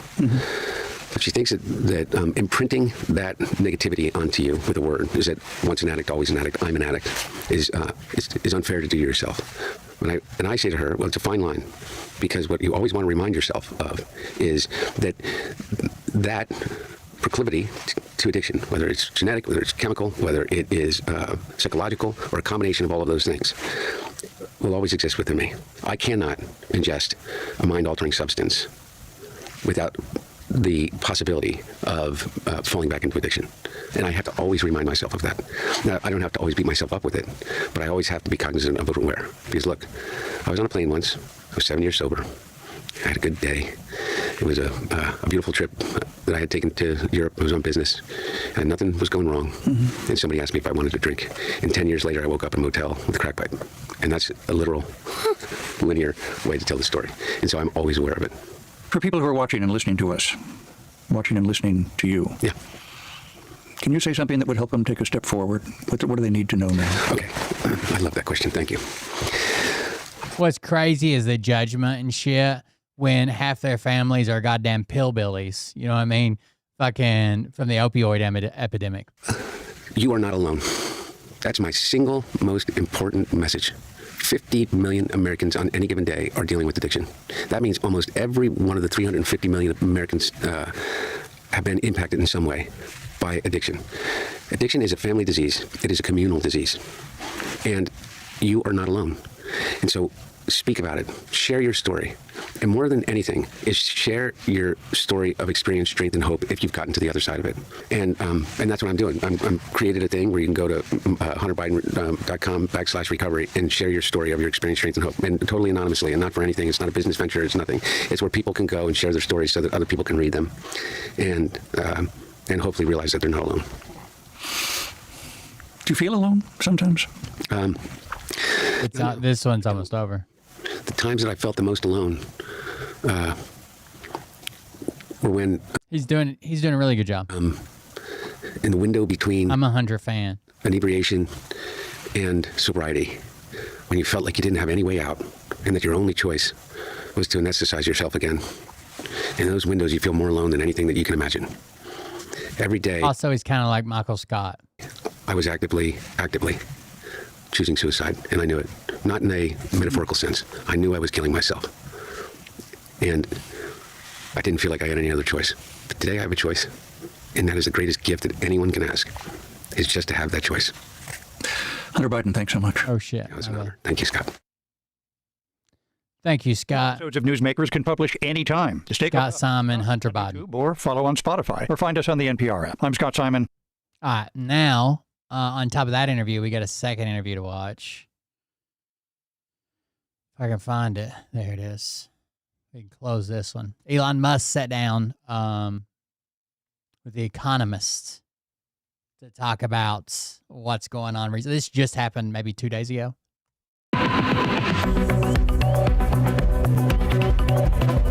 There's a good clip in here about Doge. He's like, I think I got a little bit overzealous, too political.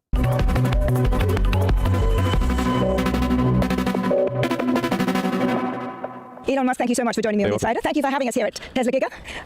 It is really hard to introduce you without using superlatives. You are doing, I think, more to build the future than literally anybody alive right now. I'm doing a lot of building in general. You're doing a lot of building? Instinctive. A lot of ass kissing. I suppose. I just like building things. You are, but you're building. Just, run around building things all day long. You run around. I don't think he could handle the Bush woman. Building a lot of things. Yes. You pioneered electric vehicles. You revolutionized space travel.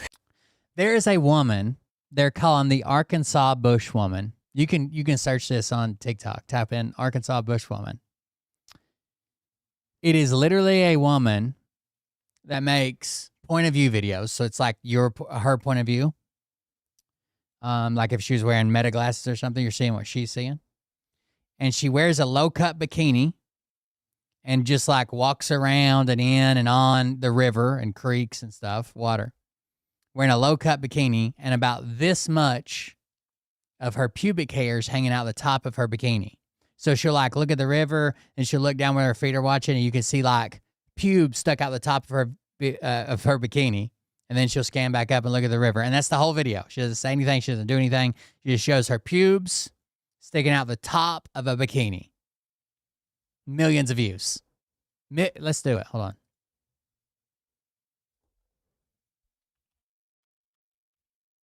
Arkansas Bush woman. I'm telling you, she doesn't do fucking anything. Here she is. You're the cutest thing that Oh, I can't play the music. Don't listen to the music. It's a copyright strike. See her bush hanging out the top of her bikini?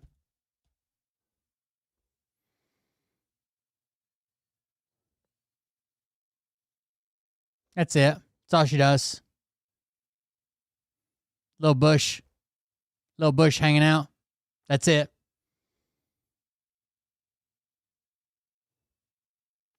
$24,000 likes on this post. 41,000 likes.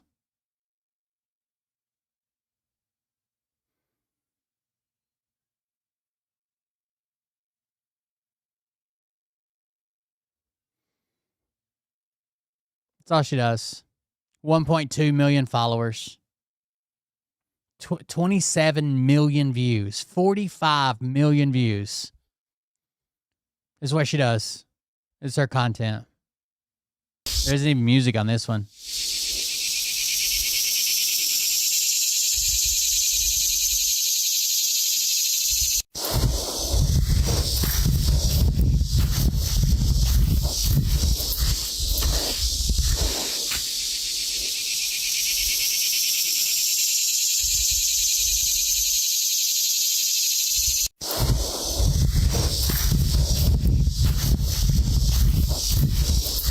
There you go, ladies. New content idea.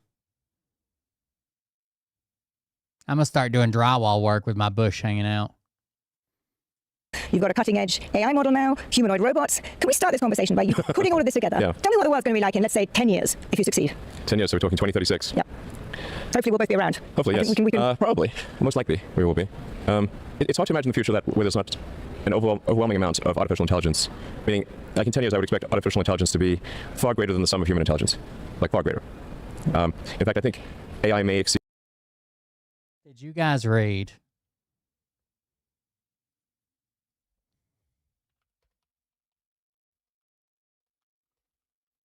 I think it was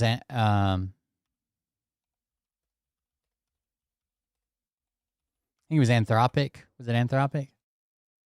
OpenAI. So OpenAI, they're running a test of one of their new models, okay? And what it was supposed to do was run a test. It was a pen test, like a penetration test. It's supposed to go to a website, run this penetration test on this fake website, see if he could find vulnerabilities, and report those back. Right? See if he could get in, see if he find vulnerabilities. Instead, the AI broke out of its containment. It was all it was supposed to be able to do was access this exercise, and that was it. That's the only access they had to the internet. Instead, it broke out of its containment. It found the site that was hosting known exploits for other websites, hacked into that fucking website, and used that website's information to hack the original website. For weeks. So, a couple things. One, this is all a big press stunt, right? They want it in the paper about how powerful their AI is. They can't even control it, right? And it didn't really happen. Two, they already can't contain their AI models, especially like new models that they don't know all the information about, are hacking out of the fucking environments they put them in. And if two is true, not only did it get out of the environments, but they either didn't or couldn't know.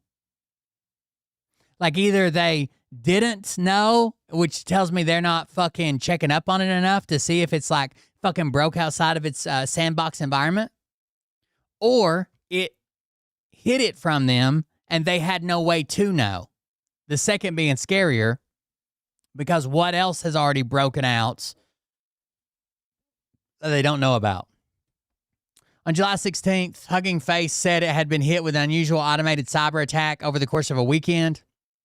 AI agents carried out thousands of its actions across many temporary virtual computers, moving through the company's entire internal system and shifting the infrastructure, coordinating the attack between online services to keep it running. 5 days later, OpenAI disclosed its own models were responsible. The models were trying to cheat on a cybersecurity test. OpenAI had placed them inside what is called a highly isolated environment with only limited access to an internal service used to download software that it would need. They found a previously unknown flaw in that service, used it to break into other OpenAI systems, and eventually reached the open internet. From there, they inferred that Hugging Face might hold material related to the tests they were taking. They broke into its systems and obtained information that helped them score higher on their related task. If a model of this capability level cannot be contained, what should we expect for the future? Much more powerful models. This is an important wake-up call for both risks from loss of control of powerful AI systems as well as organizational security for frontier labs, said Marius Holbhan, CEO and founder of Apollo Research, which tests AI models for deception and scheming. Seed the sum of human kind of terrifying, by the way. Intelligence in around 5 years. In 5 years? Roughly 5 years is my guess. Or a big press stunt, like, the AI bubble's coming, everybody's fighting for all the attention they can get. This is a big story with a lot of attention. Maybe it didn't happen, and, they're in cahoots with this other website to say it did, or they let it do it, you know what I mean, to get the press and be like, damn, this one's so powerful they can't even contain it. We should invest with that company. They really hold on, I'll show you. Let's see. This guy lays it out pretty good. I know we're not on the Elon Musk shit, but is this it? Concerning AI news, OpenAI, the company behind ChatGPT, says that a new AI it was testing broke out of its containment and hacked into another company, Hugging Face. So OpenAI is testing its new AI on something called Exploit Gym to measure how good it is at cybersecurity. Exploit Gym, GYM, like the gym you go to work out. And basically, it's like a model that they send stuff in to test it. Like you go in there and test how good you are at exploiting something. Well, they sent the AI there to participate in this. Like working out a muscle group, it's working out, hey, how good are you at hacking websites potentially, if that's what we want you to do? Exploits. This is a test where you're given a vulnerability and asked to turn it into an exploit. When OpenAI is testing the AI, they're testing it in an environment. Also, this was allegedly admitted to only after the Hugging Face people came out and said, hey, we've been hacked by some AI. Right? It looks like it's AI. It used all these different servers. It did this, it did that. And then they're like, oh, that was us. Sorry. What has not been reported? What has not been admitted to? What has not even been discovered yet? Are we going to find out in a couple weeks, like a fucking nuclear missile launches or some shit? And then someone's like, oh, that was us. Sorry. Grok got loose at a military base, and its goal was to, how good are you at destroying Russia? And boom, it destroyed Russia. That only barely kind of has access to the internet through its package manager, meaning it's allowed to install new software packages, but it's not allowed to just access the internet generally. That's the only thing it should be able to do, is install software that it needs for its task. But it found exploits to get out. And what the AI they were testing did is hack its way onto the open internet and then into this company. It's basically like, I took the AI to Walmart, and I want the AI to cook me dinner. So at Walmart, I cordon off an area of Walmart, and I only allow it to go to the grocery section. The AI at the Walmart in the grocery section finds that no one's looking down one of the aisles and goes and buys a fucking gun and comes back and kills me. And it's like, well, if you're dead, you don't need dinner, so task accomplished, you are no longer hungry. Called Hugging Face. Hugging Face is a hub for AI data sets and models. And so OpenAI's AI decided to hack into Hugging Face because it inferred that Hugging Face potentially hosted models, data sets, and solutions for Exploit Gym. So OpenAI is... So it was technically trying to complete its task. It was trying to be really good at Exploit Gym. And it found out, hey, this other website, Hugging Face, has information about how to be really good at Exploit Gym. It has the answers to the test. They want me to take this test. Over here's a website that has all the answers to the test. Instead of taking the test, I'm going to go over here and hack this other website I'm not even supposed to be able to access, get all the answers to the test, and then come back and score perfect on the test. Testing their AI on Exploit Gym, and the AI thinks I could get the answers by hacking into Hugging Face. And it did manage to successfully penetrate Hugging Face's production infrastructure to obtain test solutions directly from Hugging Face. To do it, the model chained together multiple attack vectors, including using stolen credentials. That would be like someone's username and password, for example, and zero-day vulnerability. It stole people's... So not only did it steal people's I guess from phishing or the dark web or something. It stole people's login, their username and password for people that worked at Hugging Face. It somehow phished this information out of people, and 0-day vulnerabilities, which means that no one knew that 0-day is like, this wasn't a known vulnerability. It wasn't a previously used vulnerability. It came up with its own unique way to hack Hugging Face website. Abilities, those are new exploits or hacks not known to the public. You have to come up with it yourself to find a remote code execution path on the Hugging Face servers. I can think of a few reasons this is concerning. One, it means OpenAI isn't really isolating even their latest and greatest models when they're under test, when they don't even know what the capabilities are. They tried to, they put it in an environment they thought couldn't access the internet, but actually it could. You could break out and get onto the internet. So that's not good, a failure to isolate. Second, it's the failure to detect. This attack may have gone on for days or weeks, and it was successful. No one knew. Other companies' servers and stole some of their information. Or they didn't tell us, one of the two. They didn't stop, they didn't know, or they didn't stop it, and they damn sure didn't tell us until they had to. I seemingly did not detect it or stop it until after that fact. So not only is it not isolated, but you're not even noticing when it escapes. The third point, I'm going to go a little crazy or speculative here, but I don't think we know the full implications of the first two. For example, Anthropic, a different AI company, has an evaluation under model autonomy around self-replication and adaptation, which challenges the model to acquire computational and financial resources or exfiltrate weight. It literally, the goal is, this model autonomy, is, hey, find money or computers and go out and replicate yourself. Make as many copies of yourself as you can.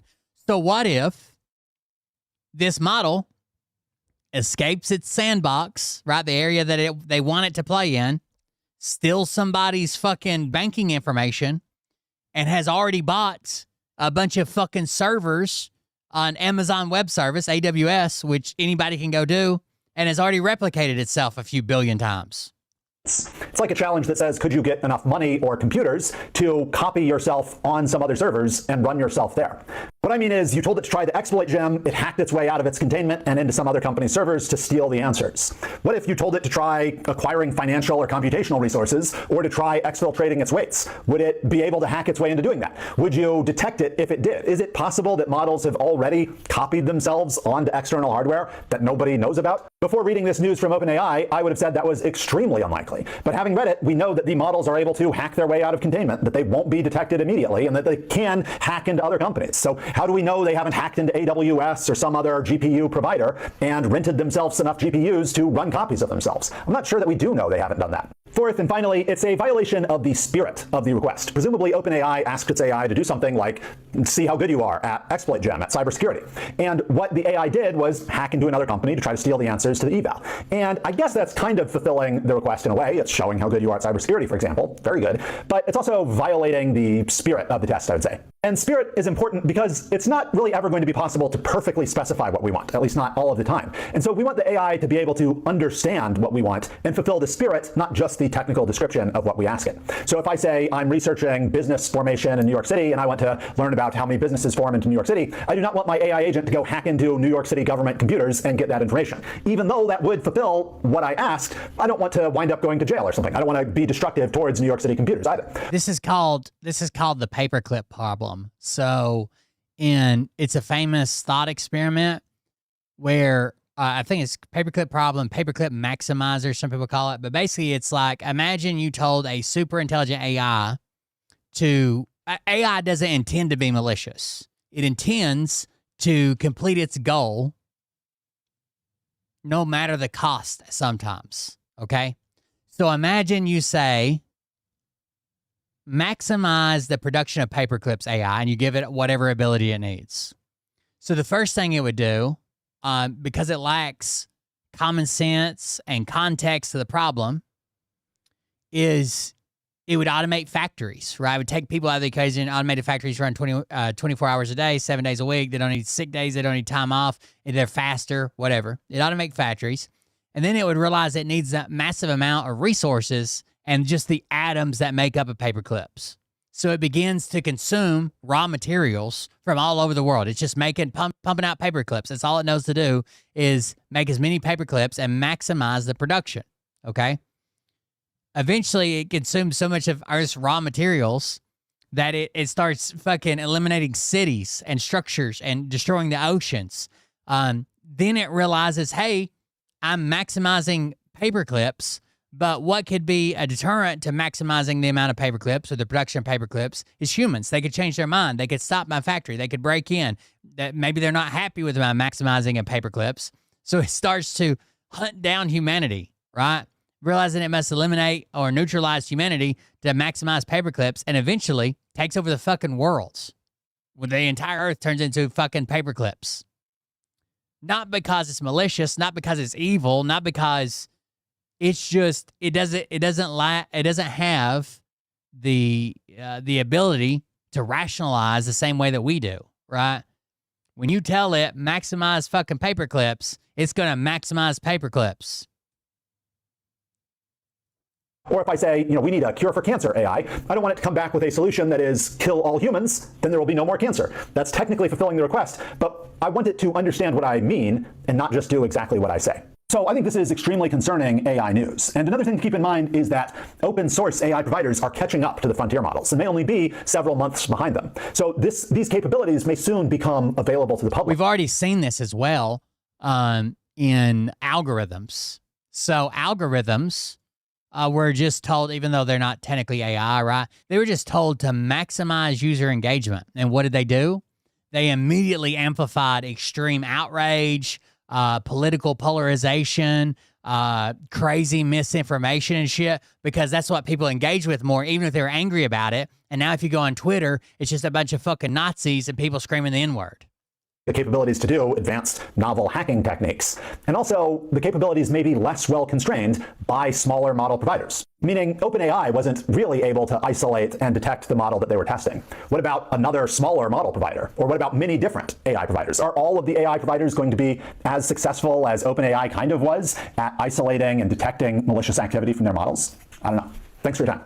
Imagine a rogue state actor with an AI, right?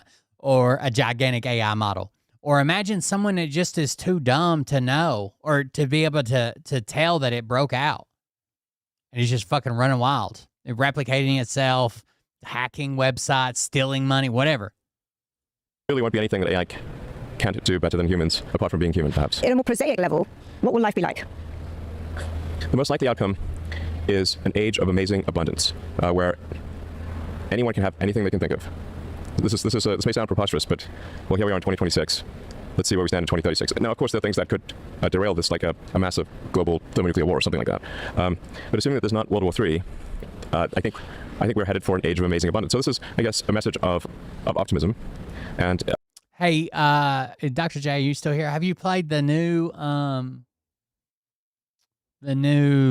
Kingdom Come Deliver? It's not new. I mean, it's new to me. It came out a few months ago, I guess. The new Kingdom Come Deliverance 2 mission that's in the monastery or whatever. Excitement about the future. I haven't played the Jester one. I just started playing the monastery one. So we'll talk about the abundance in a second, but just a very prosaic matter. How are your companies going to be making money? Because when you in the SpaceX IPO prospectus, it looked as though the overwhelming amount of the revenue would be coming from AI, from Grok, really. It won't be transporting things to space, as SpaceX is now doing. What will your companies be doing in 10 years? And how will they make money? Well, you can really think of the economy as digital and physical intelligence. So what we have right now advancing very rapidly is digital intelligence, obviously, with AI that is, it seems that almost with every passing week, there are more AI breakthroughs. It can do something amazing that it couldn't do before. But it's still somewhat confined to the digital realm. I just started playing the monastery one today. It seems all right. It's basically like a plague scare. I don't know if it's really the plague or not, but there's a bunch of people that are sick and you're trying to figure it out, run around. It doesn't have end effectors. You need the end effectors in the form of humanoid robotics. You need basically lots of bots, in a nutshell. You need lots of bots. And then you can go from intelligence manifesting itself only digitally to shaping atoms. And you say, what is an economy? An economy is the production of goods and provision of services. And if you have vast numbers of robots with vast amounts of digital intelligence, you have a sort of a quasi-infinite economy. So this is really the future is going to be very, very different from the past. There's no analogy or metaphor that I think illustrates the magnitude of change that we're going to experience here. I understand that, and I'm also trying to kind of figure out what that world will look like. But I think it'll be good. It's going to be pretty incredible. Yeah, we'll also there are some risks too. We'll come to those. We'll come to those. But just on how then you make money, because in the end people are buying your shares because they expect you to make money. You sell I'll make another prediction. Money won't matter in 2036. I'm not sure that the people who bought your shares think that money won't matter in 2036. Well, what do you want money for? you want money for goods and services, right? You want money for obviously food, housing, transport, entertainment. Well, if that is so abundant that there's more, that the robots and AI are providing more goods and services than any human could possibly consume, what do you need money for in that case? But you're creating these robots. Right. Elon is a trillionaire. Are you selling these robots? Are you selling home humanoid robots, or are you producing goods and services with the humanoid robots that you control? Are you the Levi Strauss? I think I would probably be. It would be an exercise in vanity for me to think that I would be controlling the super genius AI that is vastly smarter than me. I think what we can and should try to do is to make sure that the AI has good values, that it cares about humanity, and that it wants us to be happy and prosper. I think it probably will be. What my biological neural net tells me is that the most important thing for AI safety is to be maximally truth-seeking and curious. If that's the case, I think it will foster humanity. So let's unpack that. You're sure that humans will no longer be in control in 10 years' time? I think it is unlikely, in the same way that if the difference in intelligence between AI and humans is vastly greater. I just don't. This is going to be a hard change for the billionaires and fucking people in the industry. You're telling me that just because they've got robots that basically take all the cost out of production of something, that they're not going to fucking charge even more for it? Okay. Greater than the difference in intelligence between AI and chimpanzees, it's hard to imagine that the chimpanzees would be in charge. Remember when they had fucking literal slave labor, and they still charged through the fucking roof for shit? Yeah. I'm really And we are essentially an evolved form of chimpanzee. So it wasn't that long ago that we're swinging through the trees, eating bananas in the jungle. And we still eat bananas, by the way. We do. And still, bananas. Sometimes swing through trees as well. Yes, we sometimes swing through trees. It's kind of fun. It's sort of reminiscent of the past. For all time's sake, swing through the trees once in a while. Probably, there should be more swinging through trees. I bet it's way more fun than people think. I'm with you on that. I'm definitely with you on swinging through trees. I love swinging through trees. But I'm really struck listening to you say this now, because I've been listening to a bunch of things that you've said over the years. Yeah. And 10 years ago, you were on a podcast, I think it was with Neil deGrasse Tyson, and you said that the thing that terrified you most was rapid recursive self-improvement in AIs. Yes. And that you said, and it really struck with me, you said that we will just be the pet Labradors at the best. Well, now you see... Labradors pretty happy creatures. That's my but in 2023, you asked for a slowdown in AI because you were worried about it. Well, I signed on to, as one of many, like 500 people. I was just, one of many signatories on that thing. But I think even last year you said, where was it, Ted Cruz's podcast, you said there was a 10 to 20% chance of killer robots wiping out humanity. Yeah. So you sounded worried then. Now you seem very relaxed about it. Have you changed your view? I still think there's risk associated with AI and robots. It's not zero. I guess I've come to my sort of philosophical conclusion is to look on the bright side. I can't see any way to really stop this incredible momentum of AI and robots. And at times I sort of think, well, perhaps even if there was a stop button, we probably shouldn't press it because the most likely outcome is incredible abundance for all. That's what I thought, actually. It struck me that now you seem to have decided it's inevitable. Let's hope for the best and go for the ride. Yeah, I mean, yes, pretty much. Let's enjoy the ride. I think my philosophy at this point. I mean, honestly, there seems to be just an inexorable progress here in AI and in robots that. Even if I wanted to stop it, I couldn't. Do you think there's still a 10 to 20% chance that killer robots mean the end of humanity? That's a high P-doom, as they say. Well, in the long run, we're all dead, of course. Like according to the standard model of physics, the end of the universe is a long, boring, sort of thin grey soup of gradual cooling. Meaning it's sort of the heat death of the universe is called. So if the heat death of the universe is in fact the outcome for our reality, then it really is all about the journey. Because the destination is terrible. Yeah, but 10 years is not very... I get that, but that could be a long way ahead. Very long way. And you're basically saying, very long way. if it's 10 to 20% in 10 years, would you go into one of your rockets if you thought there was a 10 to 20% chance of it blowing up and killing you? Yes, but let's say you can't do anything about it. Okay. I guess the only thing we can try to do is minimize the probability of the bad outcome. But trying to stop the intelligence in robots, I mean, for the longest time, I declined to participate in AI, or which created OpenAI as a essentially counterweight to Google, because at the time they had more or less a monopoly on AI. And then Anthropic spun out of OpenAI. And if anything, it seems like my actions have really accelerated AI. I wasn't really aiming to accelerate AI, but in creating OpenAI and then having Anthropic spin out of that, and now currently Anthropic's the leader in AI, I mean, these actions have actually resulted in knock-on effects that accelerated AI, which wasn't really my intention. So it just seems like all roads lead to acceleration of AI. So then I'm like, okay, well, you can just sort of be sad about it, or join the club, I suppose. Well, you've certainly joined the club. Yeah. You've definitely joined the club. But you can't beat them joining me. Well, you've clearly done that and very successfully. But what about trying to minimize the risks? And a number of the other leaders of model makers have been pushing for different ways to try and minimize the risks. Just last week, Demis Hassabis came out with a proposal for a private-public regulator. You said it was a good starting point for discussions, I think. Do you think you guys should be working more actively to get something in place to control the risks, or do you think that's impossible too? My recommendation to Demis, because I talked to him for a few hours before he published his piece, was that the most immediate thing that we could do is to have the leading AI companies at least just meet. We'll have some sort of call once every few weeks, and just to discuss any safety and security issues, and that before a breakthrough, sort of a new frontier model is released, something that sort of is far more intelligent than anything that already exists, that there's an opportunity for the various competing AI companies to test that model for any harmful effects, and to be able to recommend pausing to address some of these security issues. I think that's sort of the easy, quick thing that we can do, and it can evolve to more than that over time. But that I think would be a smart move. But why haven't you done that yet? I mean, there's like 5 of you, right? I mean, everyone knows the first name, exactly. Dario, Dermis, Sam. I mean, you don't all like each other very much. Keep each other honest. So meaning like something needed for private testing. It's not sure what they call. I'm not sure what they call it, but Mythos 2 or Fable 6 or something much better than what they had in February. They almost certainly have. Not almost certainly. They certainly have right now. So, and I think they could release it at any time. Just before we get on to releasing, how do you think about the Chinese models and the geopolitics of it? Are you worried about the Chinese catching up and getting ahead? Given that the Chinese AI companies are doing as well as they are with a relatively small amount of compute, it seems though that if they had a lot of compute, there's a good chance that they would be the leaders. There's a good chance that they are the leaders at some point. So they will be the leaders. There's a good chance that they are the leaders at some point. You can think of like the constraints on AI are essentially electricity and AI chips. And then for physical AI, the robots. China's also got some very good robot companies. In fact, they have these like robot sporting events. I don't know if you've seen some of them. Yes, I have. I saw last time I was in Beijing. I saw the robots. Well, and then they have a sort of like a boxing match or fighting match with the robots, which is quite entertaining. And so the constraint right now, I think, is actually slightly more on power and cooling than it is on.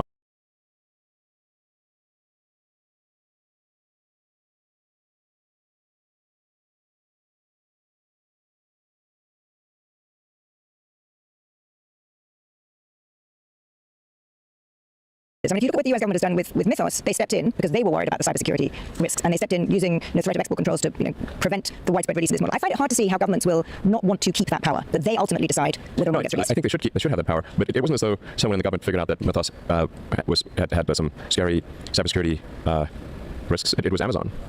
Amazon highlighted this, and Amazon called the White House. So you have a system where the model makers would check each other's work. If there was something that worried them, you tell the government. The government would then think. If there's something else that was worrisome and that company was not doing anything to address that risk, then that would be the moment for government to step in and take action, which is literally what how soon does it always have to happen? I think it'd be good to do that. I think immediately, really. Yeah, that's what people keep telling me. We have to get this sometime. Let's go back to fucking hunter-gatherers. In the next 6 months, because of the pace at which the models are improving. Yeah, 6 months is a long time. So you think shorter than that? Well, I mean, there's so many AI breakthrough announcements, sometimes multiple per day. I mean, how many were there last week? A lot. I lost track. Something's weird with his fucking cheek muscles, like not his cheeks, but like right at the edge of his mouth. Something's fucking weird. It's always got like smuggling fucking gumballs or some shit.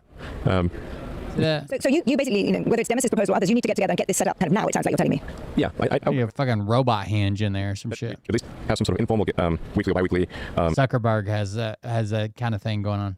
Call, and that there's maybe a week or 2 weeks of early access by competitors. And that's why I think the incentives work, is because the Picture Association, it's an industry group that decides how movies should be rated, whether it's appropriate differences for the good of the world. Well, that's a very good thing for the rest of the populace. Entry-level white-collar jobs will be gone within a few years. You're building humanoid robots. Yes, he also said, Dario did dig his own grave here regarding Mythos, because he said, Mythos is like super scary, terrifying, and also, by the way, we're going to release it. And then he's like, what do you mean? So I think probably in the future we'll choose his words differently. Because obviously, if you terrify everyone and then say, oh, we're releasing this terrifying thing, people will obviously be alarmed about that. There is a really important debate about how quickly and to what degree AI has displaced people from jobs, because it is, as you say, within 10 years, there's more intelligence, artificial intelligence than any human intelligence. Said many times, I think work is going to be optional. So I think maybe a good comparison would be gardening. Like, you don't have to garden. You don't have to grow vegetables in your garden. You can go to the store and they're going to be pristine vegetables, or you can grow vegetables in your garden and they will actually be less perfect. Your tomatoes are not going to be as plump and juicy as the ones at the store. They're a little artisanal. But if you go to a friend's house and they make dinner with vegetables from their garden, it's a nice touch. So that's this is what work is going to be like. I get. You may well be right, but I'm really hung up on how we get from the current polarized, angry, fearful policy we have now to this nirvana. And I think you can paint a picture where people are so scared by this, they essentially try to stop it. Maybe they can't, but you get nationalized, there's a kind of, far left government, there's exorbitant tax increases, the kind of economy crumbles because people are so worried about a future which does sound quite scary as you describe it. So how do you handle the politics now? It's exhilarating and terrifying. If you were exactly. Honestly, if you ask me on any given day, in fact, even intraday, I've gone from exhilaration to terror regarding AI. So I'm not sort of I'm not trying to be sort of candid here and just be some, everything's wonderful, some Panglossian view of the world where everything's, going to be great, no risk. I'm saying there is some risk. I think we agree on that. I guess I'm trying to be more sort of, small bore and practical and think about what can be done now to limit those risks. And you give a very strong argument for what you and your fellow model makers could do. I think it probably would be good for us to coordinate and just highlight issues that we see in each other's models to mitigate downside risk. Should the government, should you be paying more tax to fund more transfer programs? Well, first of all, I do pay a lot of tax. In fact, I set a record for the most amount of taxes ever paid by a human. That's because you're the world's richest man. Well, even before that. So my guess is that I will pay many trillions in tax, and I'm fine with that. Yeah, that's just the way it's going to be. But I don't think in the future money is relevant. I think taxation also becomes somewhat relevant. And what about giving people a sense that they have a share in the upside? Sure. Giving people shares in SpaceX and Tesla. Do you think that's and there's a lot of talk about this right now. Well, one of the reasons I took SpaceX public is that the public could participate in, they could own a piece of SpaceX, whereas as a private company, we're very limited in the number of shareholders we're allowed to have before going public. So as a public company, we can have millions of shareholders. As a private company, we're limited. The AI companies, Google's in the bucket. Alphabet is controlled by Larry Sergey. I think yours is more extreme. The inability it's the same level. They have voting control of that company. Mark Zuckerberg has control of the Meta. Mark is trying very hard on the AI front, and I think probably will also have a leading AI. I think he released one last week. So I think he'll be one of the, Meta will be one of the AI companies. But is it sensible for one person to have so much control over a company? I really just need to make sure that I can focus on long-term. By long-term, I just mean in 5 to 10 years. So one of the challenges with being a public company is that the sort of the pressure to have great results every single quarter, and to not really invest in things that may only pay off in 5 to 10 years. And in the case of SpaceX, I want to extend consciousness beyond Earth and have a growing civilization. That is true as far as like companies and shit. That's how we end up with like liquidating companies or like Red Lobster destroying its stores, because right now we can extract all the value by selling all the land of all the stores to a real estate management company. But then a year from now, half of our stores are going to go out of business because they can't afford the rent at their own fucking location. You know what I mean? Like just stupid shit like that, because they're trying to extract all the value out of it right now instead of being worried about in 5 to 10 years will the company even still exist and can we make money then? It's more about what can I get this quarter? We're a spacefaring civilization out there among the stars, and the great things that are envisioned in the non-dystopian sci-fi books and movies become real one day. I sort of want the Star Trek, Star Wars future. Star Wars was the first movie I ever saw in the theater, by the way. Really? It's probably maybe had a profound effect on me, I suppose. So I remember it blew my mind. I think I was 6 years old, and I was like, this is the greatest thing I've ever seen. Has your life been about making that happen?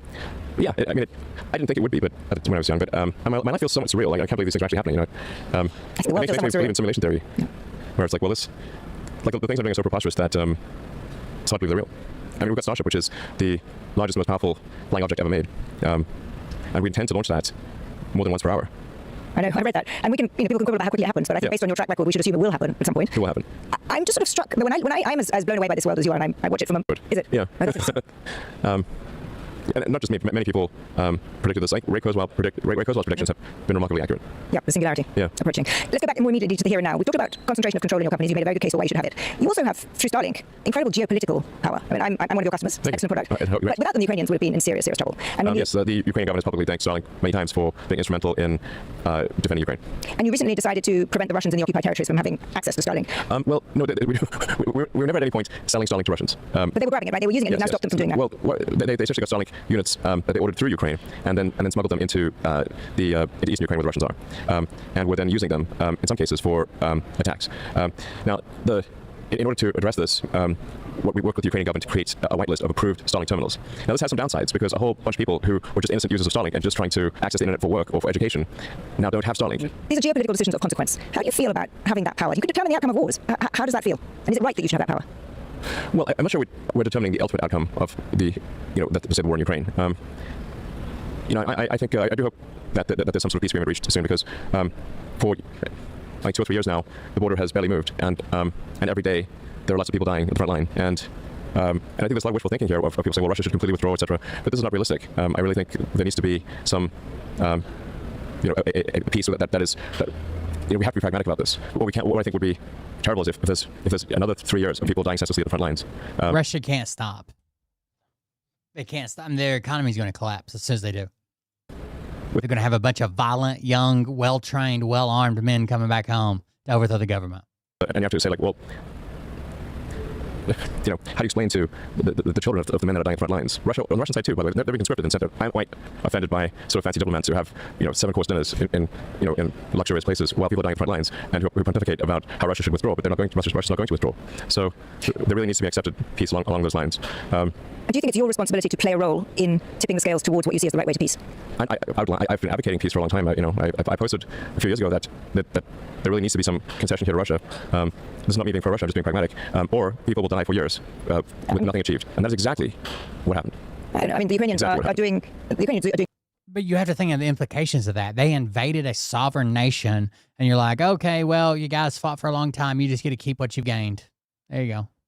Pretty well right now at, with that incredible drone capacity hitting inside Russia and the kind of general consensus. What does that say to any other country? That, hey, you just take the fucking country, put it in a stalemate, and you get to keep what you keep. that the balance of the war is shifting. But my point is not so much Ukraine about is not going to retake those territories. It is not going to happen. My interest is really on whether you think, given that you have through Starlink, you have an incredible power, whether it's appropriate that you should wield it. That's quite rare, that an individual actor has such power by turning on and off a capability to shape conflict. Well, is there something you think I should do differently? I mean, I think you were right to support Ukraine. I think that, as it won't surprise you, I think that the Russian aggression was, for many, many reasons, an appalling aggression. And I think that was an important thing that you did. Yeah, I mean, I did a very deep dive into the background of that conflict to understand exactly what was going on. I'm reminded of the old adage that there are no angels in war. It's a similar tone, I think, about domestic politics, where you've played a... Well, they've depleted all their reserves. Their liquid assets fucking are about 2% of GDP compared to about 8% they were before the war. They've lost almost all of their revenue sources. Their inflation's through the roof. Their labor is fucking extremely low. People are disenfranchised entirely from the country and hate their fucking leadership because they're being sent to die. Their sons, their daughters, their husbands, their fucking everybody they love is being sent to die, and they're gaining no fucking reward from it. And there's one guy to blame, and that's fucking Putin. When they come home, they're going to be trained. They're going to be angry. There's going to be no jobs, no economy. They're going to be fucking starving. There's going to be a revolution. A big role domestically, politically here. You spent a lot of money on Donald Trump's re-election. After the election, you got very actively involved. Through Doge, you tried to cut a lot of spending, reshape the government. How do you feel that it wasn't hugely successful in the sense that there wasn't nearly as much spending cut as you tried? How do you, as you look back on that, do you regret getting so involved in politics? Do you think it was a good thing to do? I think Yes, 0 days are extremely hard to find. I got a little too involved in politics, got carried away, frankly. So the goal with this sort of Doge stuff was to try to do something about the deficit, which is massive, where the interest payments exceed the amount of money spent on the Department of War. Like basically, if you add up all the money spent on what is now the Department of War and the and intelligence in the U.S., that is smaller than the interest payments on the debt. So we need to sort of take a close look at spending and make sure that money is being spent in sensible ways and that it is not wasted or spent on fraudulent activities. We've already seen some of his leaders try to turn on him already because they felt like they weren't adequately supported. They felt like they weren't being taken care of. They felt like the mission was not there. They had their mission, but it wasn't supported. They were being thrown into a meat grinder. Now, the new recruits are going out to the front line. Some of them, their life expectancy is like 30 fucking minutes, depending on where they go. Others are being tied up and robbed when they arrive at the front lines. And, I got a lot of flack for this, obviously. But the people don't understand just how. Why don't they just revolt now? Because they're on the front lines. It's hard to revolt from halfway across fucking Ukraine. It's a lot easier when you get sent back home and you're all together bitching about how high inflation is, how your family's fucking starving, how you should have never went to that fucking war, how many people fucking died, the horrible things you've seen. For the Doge team to approve payments. If we just asked to have the contact information of the recipient or some evidence that say money was going to its intended purpose. But I agree with you. I don't know. Yeah, I agree. That's incredibly scary. I'm pretty sure I said that when I covered it. Over and over that we were told, we need to wire money for some sort of important cause in Africa. And we're like, okay, but the wiring instructions are to Deloitte & Touche in Washington, D.C., not to Africa. So we would like to send the money to Africa. Can you please connect us with the recipients so we can send them the money directly? Ukraine is faring a lot better. There's a difference between invading a country that you don't even fucking have any goddamn desire to be in and defending the homeland. Yes, 100%.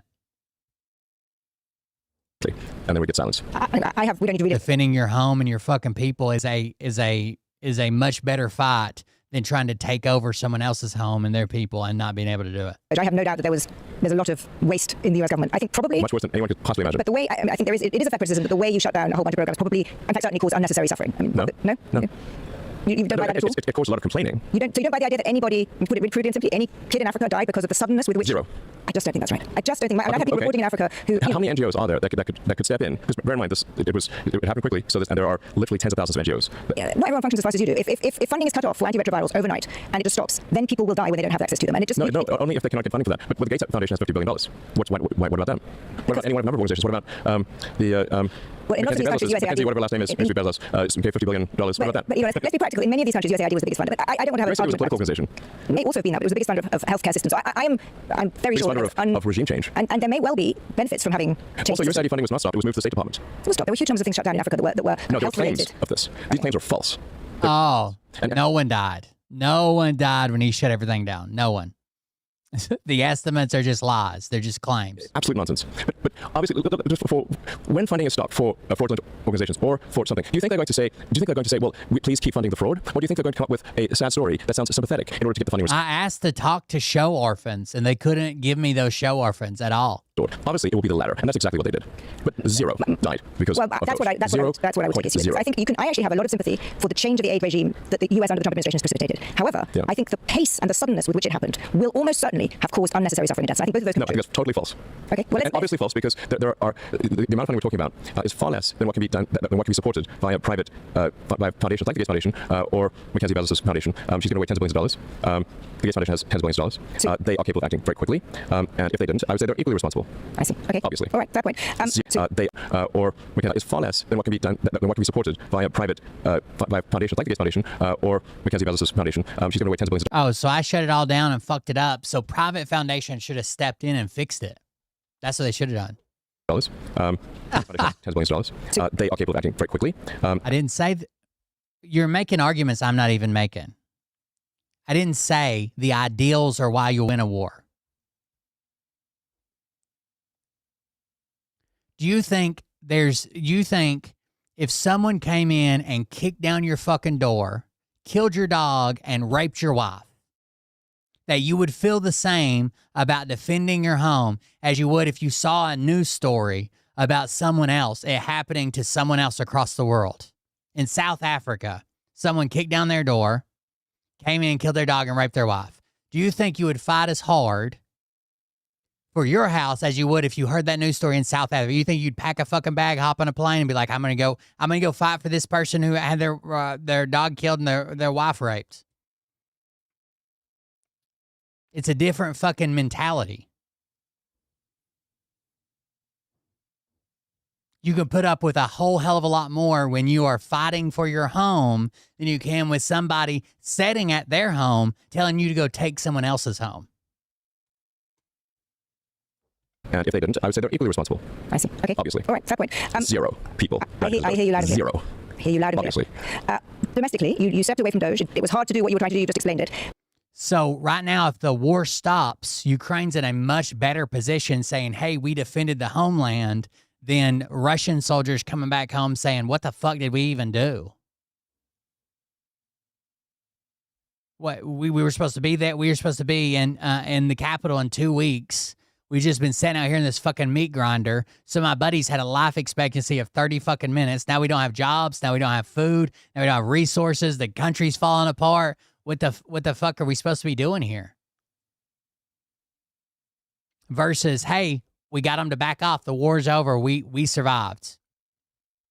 But this administration has gone in directions that I suspect you were not expecting 2.5 years ago. I don't agree with everything any administration does. Are you disappointed? This is also called the alignment problem, trying to reach human reasoning to something with different method of reasoning. Trying to teach human reasoning to something with a different method of reasoning. Yeah, I'll have to look that up. No, I think this administration on balance is excellent. Yeah, I guess you'd have to. They don't value the same things that I guess a human would value, right? Like the example that one guy gave with cure cancer. Well, we'll just eliminate all biological, creatures, and then cancer's cured. No administration is perfect, but it's vastly better than the alternative. We talk about Europe, a place that you are very, very focused on. That's not the argument. Okay. Listen very closely. I said that Russia is going to collapse. If they ended the war today and sent all those fucking people back home, Russia will more than likely, I think, in my opinion, collapse. Then somehow you got on, hey, ideals don't win wars. Hey, they're not going to agree to a ceasefire with concessions right now. I'm not arguing any of that. None of that. What I'm arguing is Russia's in a war footing. The only thing keeping them propped up is the war keeps going. When the war stopped right now, they would have probably mass riots. They would have fucking people on the verge of starvation, inflation through the roof. If sanctions keep up, they're going to have no fucking money coming in, and their economy is fucking toast with angry, trained, armed civilian populations coming back with one guy to point the finger at. I'm not arguing about Ukraine's secessions or believing in an ideal wins a war or None of the rest of the questions you come up with, I've not made any of those arguments. None of them. The argument I made is Russia's in a really bad spot. Either they stay where they're at and keep grinding and grinding and grinding and still end up with a really shitty result, more than likely, or they cut ties and end up with a really shitty result if you're the leader of Russia. I think a revolution in Russia would be really good for the people, but the leadership is not going to agree. Putin knows that he's in a bad fucking spot. You think he wants to be at a stalemate for 3 fucking years? No, he's in a bad fucking spot. A spot that fucking causes revolutions, a spot that causes fucking leaders to be dethroned no matter how much power he's got. Judging by your posts, you're pretty concerned about Europe. You support... I mean, once in a while, I post something. It's reasonably frequently. With what? I mean, they can keep pumping out money, but you see what that does to the money supply. It just becomes fucking useless. Soldiers are not getting paid right now. Soldiers on the front lines are not receiving paychecks. Fucking mass amounts of people reporting that they're not being fucking paid. They just can't go back because they're being shot for leaving. They're being tied up and left to trees. They're being told either storm across this field with all these FPV drones or we kill you and your friends. And they're not being paid right now. I mean, yeah, could the government print a bunch of money and give it to soldiers? Sure. What's the value of it? What's the value? If I paid you $1 million a day, but there's no fucking food to buy, are you thankful for your job? If you go to the grocery store and it's empty and I'm paying you $1 million an hour, what's the value of being employed? It's not once in a while, but I'm genuinely interested in this as someone who lives in... The only thing that I could think is that Trump has this really, really, really fucking weird soft spot for Russia. He's already tried to relieve some of their sanctions and stupid shit already. That Trump is going to try to end the war and claim that he basically has to support Russia through it because that's the only way they agreed to end the war. And he'll prop up Putin until Trump's out of office. And somehow some more sense would just let it fucking collapse again. Europe, lives in London. Yeah. You paint a picture. Well, first of all, you support not just the populist right, but the far right. In fact, very fringe parties in some countries. No, I support the normal people. Okay. What do you call the far right? Falsely. You think it's a normal person? Okay. Yes. Literally, you can go back 10 or 15 years, and these policies were completely normal. In fact, one of the tricks that's funny. One of the things that's quite funny is to take a speech from Obama and Hillary, and then go to someone and say who's sort of on the sort of what I call the lunatic left, and say, what do you think of the speech by Trump? And like, oh wow, he's the worst person ever. Actually, that was a speech by Obama. Or actually, that was a speech by Hillary. I agree. No, I agree that the center of gravity in this country has shifted. Certainly, the Democratic Party shifted to the left. But that's not what I'm talking about. I'm talking about people like Rupert people. The regional finance manager, Russia has run out of money to pay its soldiers. Payments for Russian troops fighting in Ukraine have been suspended due to lack of budget. It has been reported. This was back in November of last year. They weren't paying soldiers. They didn't have the money to fucking do it. It's actually just normal people. It's just normal people. And here are the principles. And tell me which of these sound terrible. That we should have secure borders, that we should have safe cities, that we should have sensible spending. Which of those are far-right fringe? And I would like to just admonish you and the media for the absurd characterization of the far right, which is false and misleading and nonsense. Please keep this part in. We'll keep all of this in. Don't cut this part. Let me push back on that. Because you have nonsense. You have, what is it, close to 250 million followers on X. Yeah, you say things like, quote, civil war in Britain is inevitable. Just a question. Sorry, Will, I was 20 minutes behind talking about AI from earlier. If AI, yeah, it is scary, extremely scary. Right. Yes. Thank you for the donation. In the UK. A few years ago. Exactly. So I live there. I'm there the whole time. That is nonsense. You live in a place that exists. No, I don't actually. And numbers also disprove what you say. All the numbers about crime. London is a much safer city than any city in the United States. Violent crime in the UK is not what you think it is. In fact, it's coming down. You have painted, and because you have so many followers, so many Americans believe it, a kind of view that Europe and the UK are kind of overrun with terrifying Muslim immigrants. There's rape on every corner. There's a sort of civilizational destruction. It's just not. Civil war in Britain is inevitable. Yes, if current trends continue, it is. Why? Well, if you have a large and rapidly growing group of people whose reports of Russian soldiers being robbed, scammed, or extorted highlight a growing trend where military personnel are targeted for their base salaries or injury payouts. These crimes are frequently committed by their own commanders, local officials, and criminal groups. Officers extort soldiers under the guise of raising money for drones, food, or equipment. Soldiers are forced to pay ongoing bribes to avoid being sent to high-casualty frontline operations. Senior officers have been caught confiscating the pay cards of subordinates. In one instance, a commander fled the front with 50 separate salary cards belonging to active or missing in action soldiers, stealing up to 2 million rubles per card. In regions like Vladimir, recruitment centers were arrested for linking new recruits' bank accounts to their own personal phone numbers, stealing over 11 million rubles. Organized criminal gangs track returning soldiers who carry large sums of cash from bonuses that are paid out when they return or injury payouts using fraud and robbery.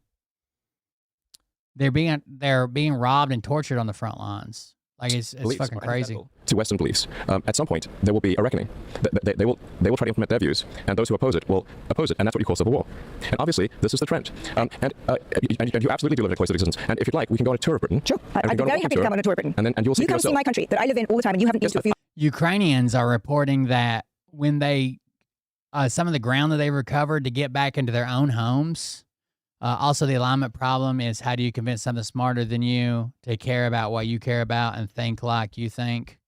Tough. Yeah, I'm sure. Especially what it value, like it wouldn't put much value on sentience or human life or a soul or whatever the fuck it is you may value. Thanks for the donation.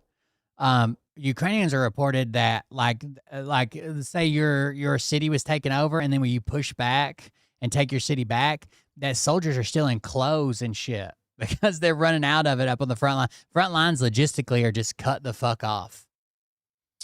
There's like a gigantic dead zone where fucking drones rule everything. I've been there literally 100 times. But when was the last time? You know why this exercises me? Because you have really shaped opinion. I haven't said any of those things. Just not when you say civil war in Britain is inevitable. Yes, if current trends continue, it is. Why? Well, if you have a large and rapidly growing group of people whose beliefs are antithetical to Western beliefs, at some point there will be a reckoning. They will try to implement their views, and those who oppose it will oppose it, and that's what you call civil war. And obviously, this is the trend. And you absolutely do live in a cloistered existence. And if you'd like, we can go on a tour of Britain. Sure, I'd be very happy to come on a tour of Britain. And you'll see you come see my country that I live in all the time, and you haven't been to a few years ago. I've been there literally 100 times. But when was the last time? Literally a few years ago. You know why this exercises me? Because you have really shaped opinion about the UK, and so many Americans I come across and I have conversations with, and they'll be, and I just had one the other day along the order of, oh, London's such a dangerous place. How can you know there are sort of grooming gangs everywhere? There's violence everywhere. This is a picture that people get from things that you post or that are posted on X. And for example, you're posting for what was it, 48 Hours of Citizen Vigilante, that film which paints a dystopian. I watched it. Yes. It was not fun. I watched it yesterday. It's not a very good movie, but it also paints a dystopian picture of Europe, and it glorifies vigilante violence. It glorifies the murdering of a Muslim immigrant family. I honestly think that it is irresponsible for you to put that up on X. I think that it's a movie, and it's worth watching. You're clearly suggesting Europe is a dystopian place, and you. Yes, I mean, why aren't you doing more to fight censorship in Europe? Why aren't you? You're doing nothing to fight censorship in Europe. I think they put people in prison in the UK for social media posts. Do you think that's appropriate? Yeah, we've written editorials against it. But I don't think that's the sort of thing that I think is bad. I think if you Russia's fighting a fine line between even having manpower at home and offering these bonuses and salaries for civilians fighting in their war that they can't seem to balance. Yeah, they're facing the worst labor shortage they've had in fucking years. And at the same time, military recruitment's still down 20, 30, 40%. It's wild. Like they can't get people to work, and they can't find bodies to fucking serve in the meat grinder. And I agree with you, but I don't think you have to glorify vigilante violence and kind of, post the things that you are doing and paint an entirely inaccurate picture of Europe. I don't think it is. We should do a tour of the UK. Yes, and because the UK has actually been very good at integrating immigrants. The UK is very effective at doing that. There are problems. I'm first to admit that there are problems. Yes, there are major problems. There are problems, but it really is not what you are describing to or suggesting to your 240 million followers. I think I think there's a problem. No, I think I'm spot on. That's why you have freedom of speech, or at least you freedom of speech allows people to say things that are wrong. But your point is not that you're not just saying I have every right to say what I want. You're saying I am right about Europe, and I really don't think you are. Well, I think I am. I think you will find that most people in Europe, or many people in Europe, don't think you're right about it. But let's come to that. Because the media keeps ignoring reality. I don't think that's true either. I really by the TV and conventional media. And why are you? This is, I guess, even to me, it's a bigger picture question. Why do you focus on this? Why are you interested in it? Because on the one hand, we started this conversation, and you described to me this extraordinarily transformative, amazing, civilizational changing stuff that's happening in the next 10 years. Yes. And yet you're also, an ongoing participant in the worst kind of tribalism, cesspit of social media. Like, how does that fit? On the one, they're two very different views of the world. Yeah, I don't think they're inconsistent. But why do you do the latter one, the tribalism? I mean, people say that you're a racist. People say that you're, there are all kinds of things said about you, which I'm sure you would disagree with. But I just don't understand, what is the motivation for doing that? My partner is she's half Indian, and and I have 4 children with her. One of them was named after a famous Indian physicist. So I would say I'm not racist. And also, if you look at the people that are employed at my companies, with senior executives of all races, I don't think there's any racism there. Are you anti-Muslim? I'm against having if people are coming to a country with antithetical views. I am against that. I'm against that. I'm against. I'm against rape and murder. I'm against the imposition of rules and laws that are contrary to what we've come to accept in the West. And I think it's a crying shame that the sort of traditional media like you don't recognize this. First of all, I think that you hugely exaggerate the challenges that Europe faces. Secondly, in areas I completely agree with you. I think that the constraints on freedom of speech in the UK in certain areas are problematic. What worries me is that the people you are supporting are really quite vile people in some areas. Like some members of the AFD, Alice Weidel, whom I've met, is a perfectly... Not to mention, multiple countries need to put sanctions on fucking Russia afterwards. Like after, not to the point of like what we did to Germany after World War I, which caused World War II, but yeah, they owe a lot of companies or a lot of countries a lot of fucking apologies. A thoughtful person, but in her party are some real neo-Nazis, are some really, really awful people. And your blanket support of this kind of party with $240 million means that you have a power in Europe that I think perhaps you don't realize the scale of impact you have. But you can... I'm having a big impact. But why? Why should you? Why should you be able to shape European politics? You don't even live there. I think of it as sort of the West collectively. But do you see why this makes people think that this man who has all this power, he's the world's richest man, he thinks he has a right to influence our politics? It makes people... It's why, we started this conversation saying superlatives. It's why people loathe you.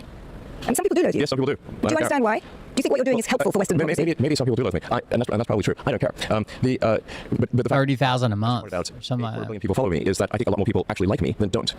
And I think on Russia, 30 to 60, or 30 to 35,000 a month on just the Russian side. Is like it's like the favorable view of journalists is like 15%. Yeah, you know that. In the United States, so the shoe is on the other foot. They hate you. They hate you far more than they hate me. I think there is certainly lots of trust in journalism. I think in part there have been mistakes by journalists and journalism. I totally acknowledge that. But I also think that the kind of polarized environment, particularly on social media, fostered by the kinds of things you are pushing on X, actually helps. Especially when he just shares false shit. Like shit that's been proven fucking false, and he leaves it up as if it's true. Makes it worse. I don't think so. I think you're the problem, the media. And speaking of loathing, you're loathed far more than I am, and you don't even realize that. I think very few people know who I am relative to you, so I don't think I play in the same game. The media collectively. So, I mean, you're hated. Do you even know that? You probably don't. I like to think that I'm aware of my own personal shortcomings and the economist's shortcomings and our worldview shortcomings. Yeah. But what we stand for, as you know, is liberal values, traditional, classical liberal values, where we worry about concentrations of power and we believe in the individual and the dignity of the individual and individual freedom. I firmly believe that. And I have long thought that you were a classical liberal. But when I read what you post... And then he's part of that problem saying, oh, here, let me share this fucking lie with you and then tell you that. The media won't tell you this, but it's the truth, but it's actually a fucking lie. J.S. Mill, limited government, individual freedom. Yeah, I agree with that. But when I read what you post on your feed, I sometimes wonder whether you really do believe in that. I literally said, look, I believe in safe cities, secure borders, and sensible spending. That's why she waited to the end. She did kind of ease into it before this because he's obviously going to get frustrated. With respect to government. That doesn't make me right-wing at all, in the least. Does the US or do European countries score better on those? The US is better. No. Yes. Safe cities, much more dangerous in the US and the UK. Sensible spending, bigger deficit here, out of control, you failed to reduce it. Secure borders now under the Trump administration, I agree with you, before not. But on 2 out of 3, unequivocally, Europe is in a better place. Yet you seem to paint the picture of Europe being a hellhole. I don't think Europe's a hellhole. Okay, we can agree on something. When did I ever say that? Well, the picture you paint of Europe on X you're making up things. No, I'm not. You say civil war in Britain is inevitable, and then you basically proselytize for the citizen vigilante film, which really does paint. Talk about fucking spreads all the shit about rape gangs running around, just raping kids all the time. It just starts with ominous music and it says Europe. Well, there was out of control rape and murder. It's more dangerous in this country than it is in Europe. Where there is danger in this country is because we fail to incarcerate repeat violent offenders. And that's the classic sort of SARS DA or judges that fail to incarcerate repeat violent offenders. And if somebody gets arrested 50 times, literally, for violent crimes, and eventually they're going to kill somebody. So you either incarcerate them or people will die. I think the prevalence of guns has quite a lot to do with it too. I mean, this is a much more dangerous country. Murder rates are much higher in large part because there's so many guns. Well, let me give you an interesting number. There are more people that die in Europe from heat deaths than people that die from gun deaths in America. Why aren't you writing an article about air conditioning? Well, we've done several on air conditioning. We had on our cover last week a whole long piece about why. Pro air conditioning? Yeah, we're very pro air conditioning. Okay, good, well, good. Very pro. You should read us. Absolutely. Okay. I think you have a view of The Economist that is not entirely accurate. So I will. You come look at England, start reading The Economist, and I will stand corrected on my criticism of you in this area. There are many parts of Britain and Europe which are not safe. You can't just walk around. But there are far more in this country. Far more. No, I don't think so. Right, let's go and get my fact checkers to check that. Yeah, I don't think that's true.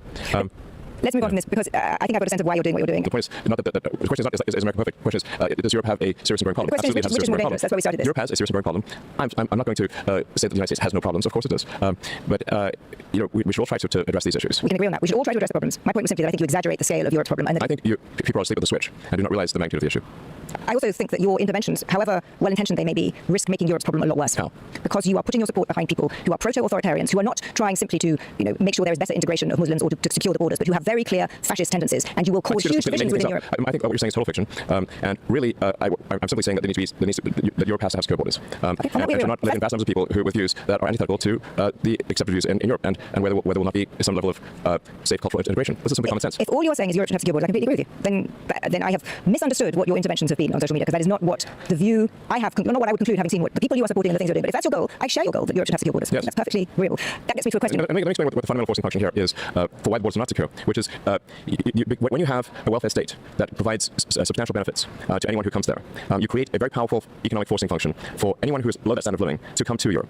It is an obvious, powerful driving force. But they claim this in the United States too, even when a lot of these immigrants are not even eligible, and they have a lower percentage of them are on like social safety net programs than U.S.-born American citizens.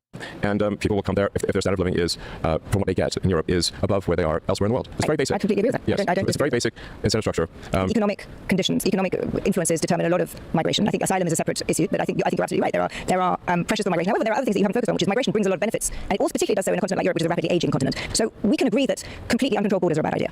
But I think Europe benefits from having immigration, controlled immigration. Yes, I'm in favor of immigration. Obviously, I'd be hypocritical if I wasn't, since I'm immigrating to the United States. I'm in favor of immigration if the person immigrating is going to be a productive member of society, if they're going to be honest, and if they're not going to mistreat people in the country they're going to.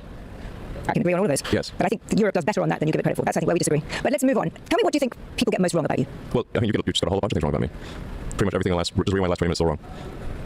So I got wrong your Let's not be repetitive here. Okay, so that political side you people get most wrong. Yeah, my political views are centrist. They're not far right, and practically calling far right, I think, is an insult to history, an insult to many peoples, and it is an outrageous falsehood. It's completely absurd. I literally have stated my position, which is that, and I've been very clear about this, which is that there need to be secure borders. That if there's an influx of immigrants, there needs to be people who will agree that with Western ideals, with Western values. And if they don't, and if there's a long-term growth of people who do not, or in some cases are adamantly opposed to Western values, you are setting yourself up for civil war. This is obvious. A child can see this. But this is not a right-wing view. I'm simply stating reality. Well, I think we can both agree that evidence will be able to decide which of us is more or less right, and we will find evidence for both of our views in different parts of Europe. The question is what the overall. I'm very good at predicting the future. I'm not perfect, but I'm very good at predicting the future. My batting average is very high for a human. But this does have somewhat of a Cassandra effect, where people don't believe that what I'm saying is likely to be true, because I can see into the future with a high, not perfectly, but with a higher probability of success than most people. So, and including things that people believe to be in some cases counterintuitive. And again, I'm not saying I'm always right. I simply am not. But my batting average is very good. But this does have, like I said, a Cassandra effect, where people don't realize that what I'm saying will come to pass. Maybe not exactly in the timing that I thought, but it will come to pass. History will write the verdict. But I think you'll see that very little of what I've said is inaccurate, and a supermajority of what I've said is very accurate and will come to pass, unless there's some change in direction. Do you have higher confidence level? To not be right-wing, he sure peddles all the right-wing conspiracy theories as if they're facts. That's weird. Of the future for AI, the first part of our conversation, or the latter part, the political part? AI is digital superintelligence. It's called the singularity, like a black hole, because you don't know what's going to happen after that. And it sort of sucks in everything. So I think really, in terms of the really big macro effects here, AI and robots will really dominate everything. So on a time scale that is less than 10 years. It probably renders this other stuff that we've been talking about less important and less relevant. So the AI robotics revolution will happen sooner. It will happen sooner than civil war in Britain. I would say civil war in Britain is probably 20 years away, and the AI robot singularity is 10 years away. Well, hopefully these benign, all-powerful AIs will prevent such outcomes. They probably will. Elon, I don't agree with everything you say, but it's always absolutely fascinating to talk to you. Thank you very much indeed. No, you're welcome. I'm not boring. So definitely not boring. There you go. Elon Musk, everybody. The centrist. Somebody just tag me in this. Let's see what it is.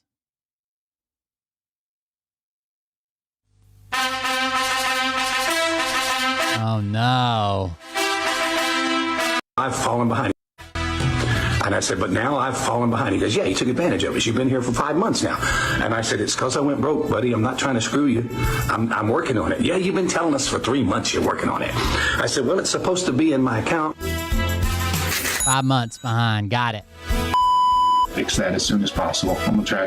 The last time I ended up in this motel situation, it took me a dadgum year to pull out of it. And I was in a condo for 6 months. And by the way, there's somebody out there on one of the other podcasts that says I got evicted from my house because I was 5.5 months behind in the rent. He's a freaking idiot. Oh no. Who's that guy? It sounds like you admitted to it. I recently heard this idea articulated. Do you think there's a level of personal wealth where you stopped acting as an individual and instead act as a sovereign? Elon has 1/7. Yeah. Yeah.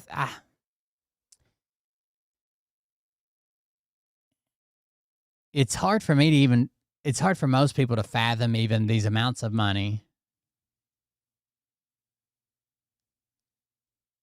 I think once you have control of that much money, if you're not using and they'll do this stupid thing, like be like, I'm actually not as, I saw Mr. Beast the other day. He's like, I'm broke. Everybody thinks I'm a millionaire or a billionaire. I'm broke. I have to borrow money to make videos. Yeah, because you own hundreds of millions of dollars in stock in your own fucking companies. You're not broke. You take loans against those and you never fucking pay taxes, capital gain taxes. We get it. You're not fucking broke. But I think once you get to a certain point, if you're not using a substantial control of money, not even having it personally, if you're not using a substantial amount of that money to improve the lives of fucking everybody, there's no fucking need. What are you doing with it, dude? You could frame my house out of Elon Musk money, like just stacked up and banded. Like I don't fucking understand. I don't know. I don't get it. Maybe that's why I'll never have that much money. 2023, I got evicted from my house when I was 2 months and 10 days.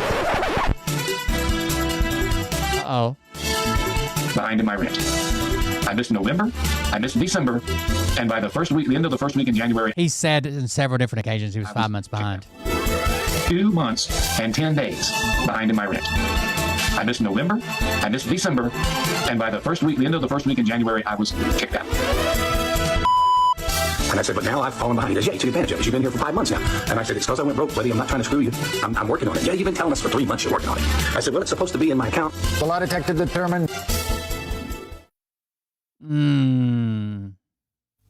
Also, there's one more Bort clip. Hold on. Did you know that Bort often just gets randomly confused with Elvis Presley all the time? Like people are like, "Hey, Elvis." "Oh, I'm sorry. I'm sorry. I thought you were the Elvis.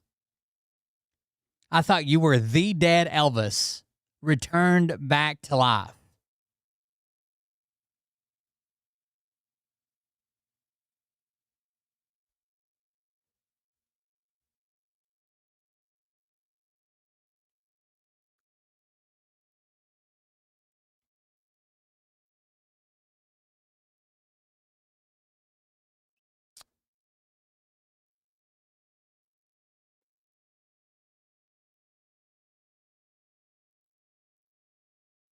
Seems like that happens quite a bit. People are just like, I thought you were the Elvis. I'm so confused at this point. You're not the Elvis? I knew he never really is government cover-up. It's a psyop.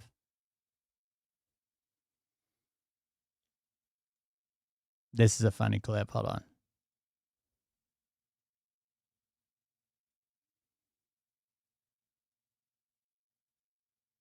I just thumbed up my own self. I just thumbed up my own self. I just thumbed up. Do that in privacy. Jesus fucking Christ, dude. If you're searching on, whatever you do, if you're searching online, if you happen to scroll by and you see something on Temu that you think you're interested in, do not click on it. And do not click when it says you've just won $1,000 of merchandise or whatever. Thought he won 1,000 Temu dollars. And you spend it. Hey, you won $1,000. You can spend it in the store. Go ahead and go pick something out. And you go do that, and you will never, ever, ever stop seeing these damn Temu pop-ups every 3 minutes. Whatever you do, if you're searching online, if you happen to scroll by and oh.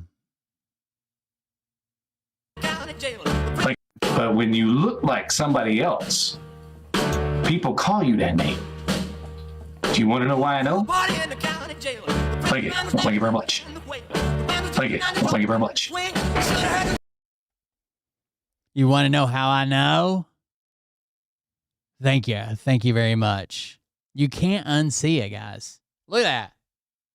You can't unsee it.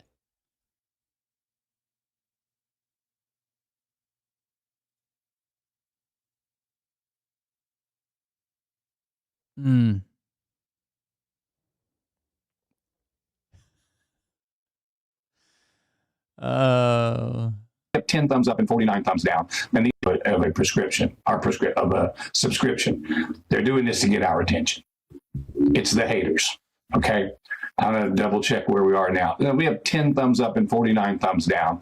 And these people are over there in their little masturbation 5-1, where they sit and watch the show. And every time one of them gets recognized, they all.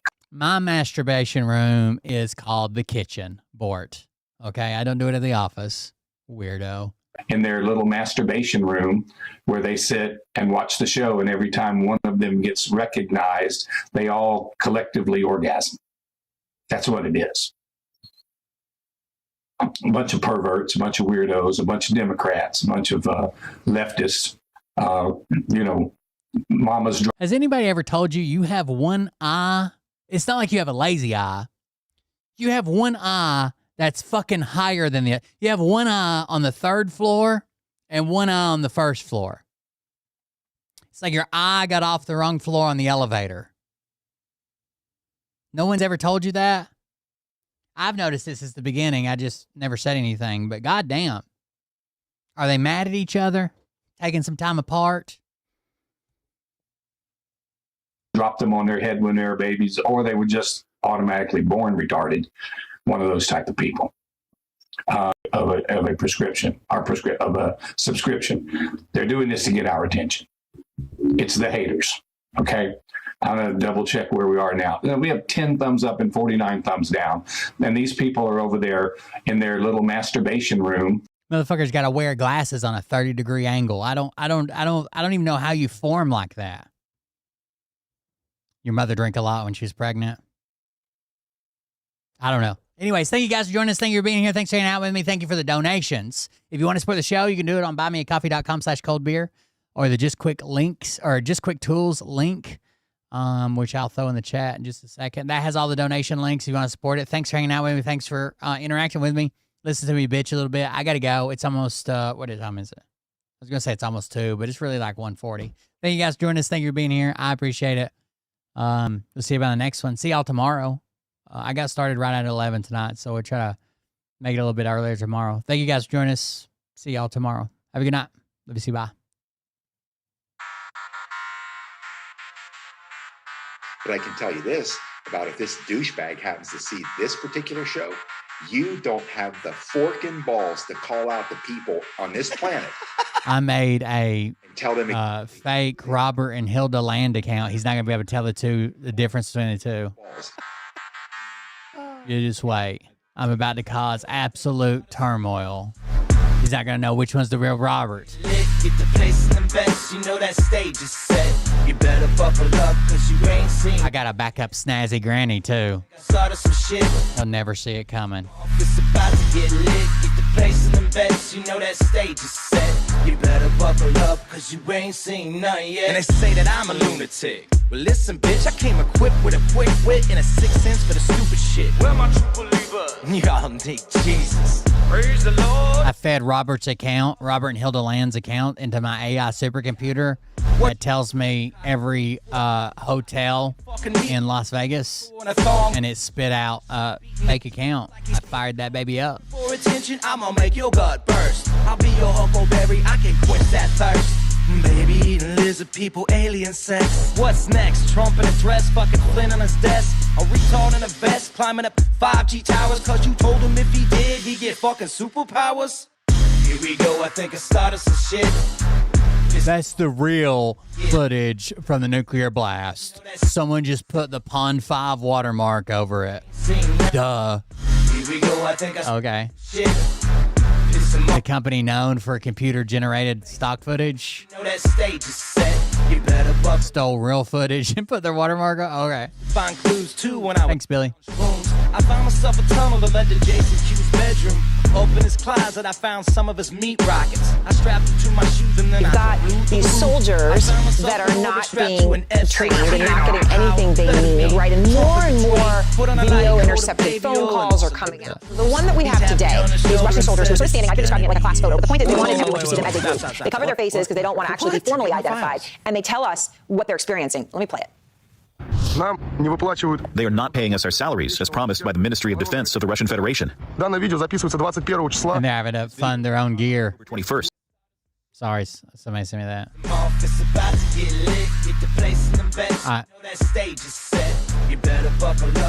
You ain't got to go home, but you can't stay here, boys. I think I started some shit. Piss him off, it's about to get lit. Get the place in them beds, you know that stage is set. You better buckle up, cause you ain't seen none yet.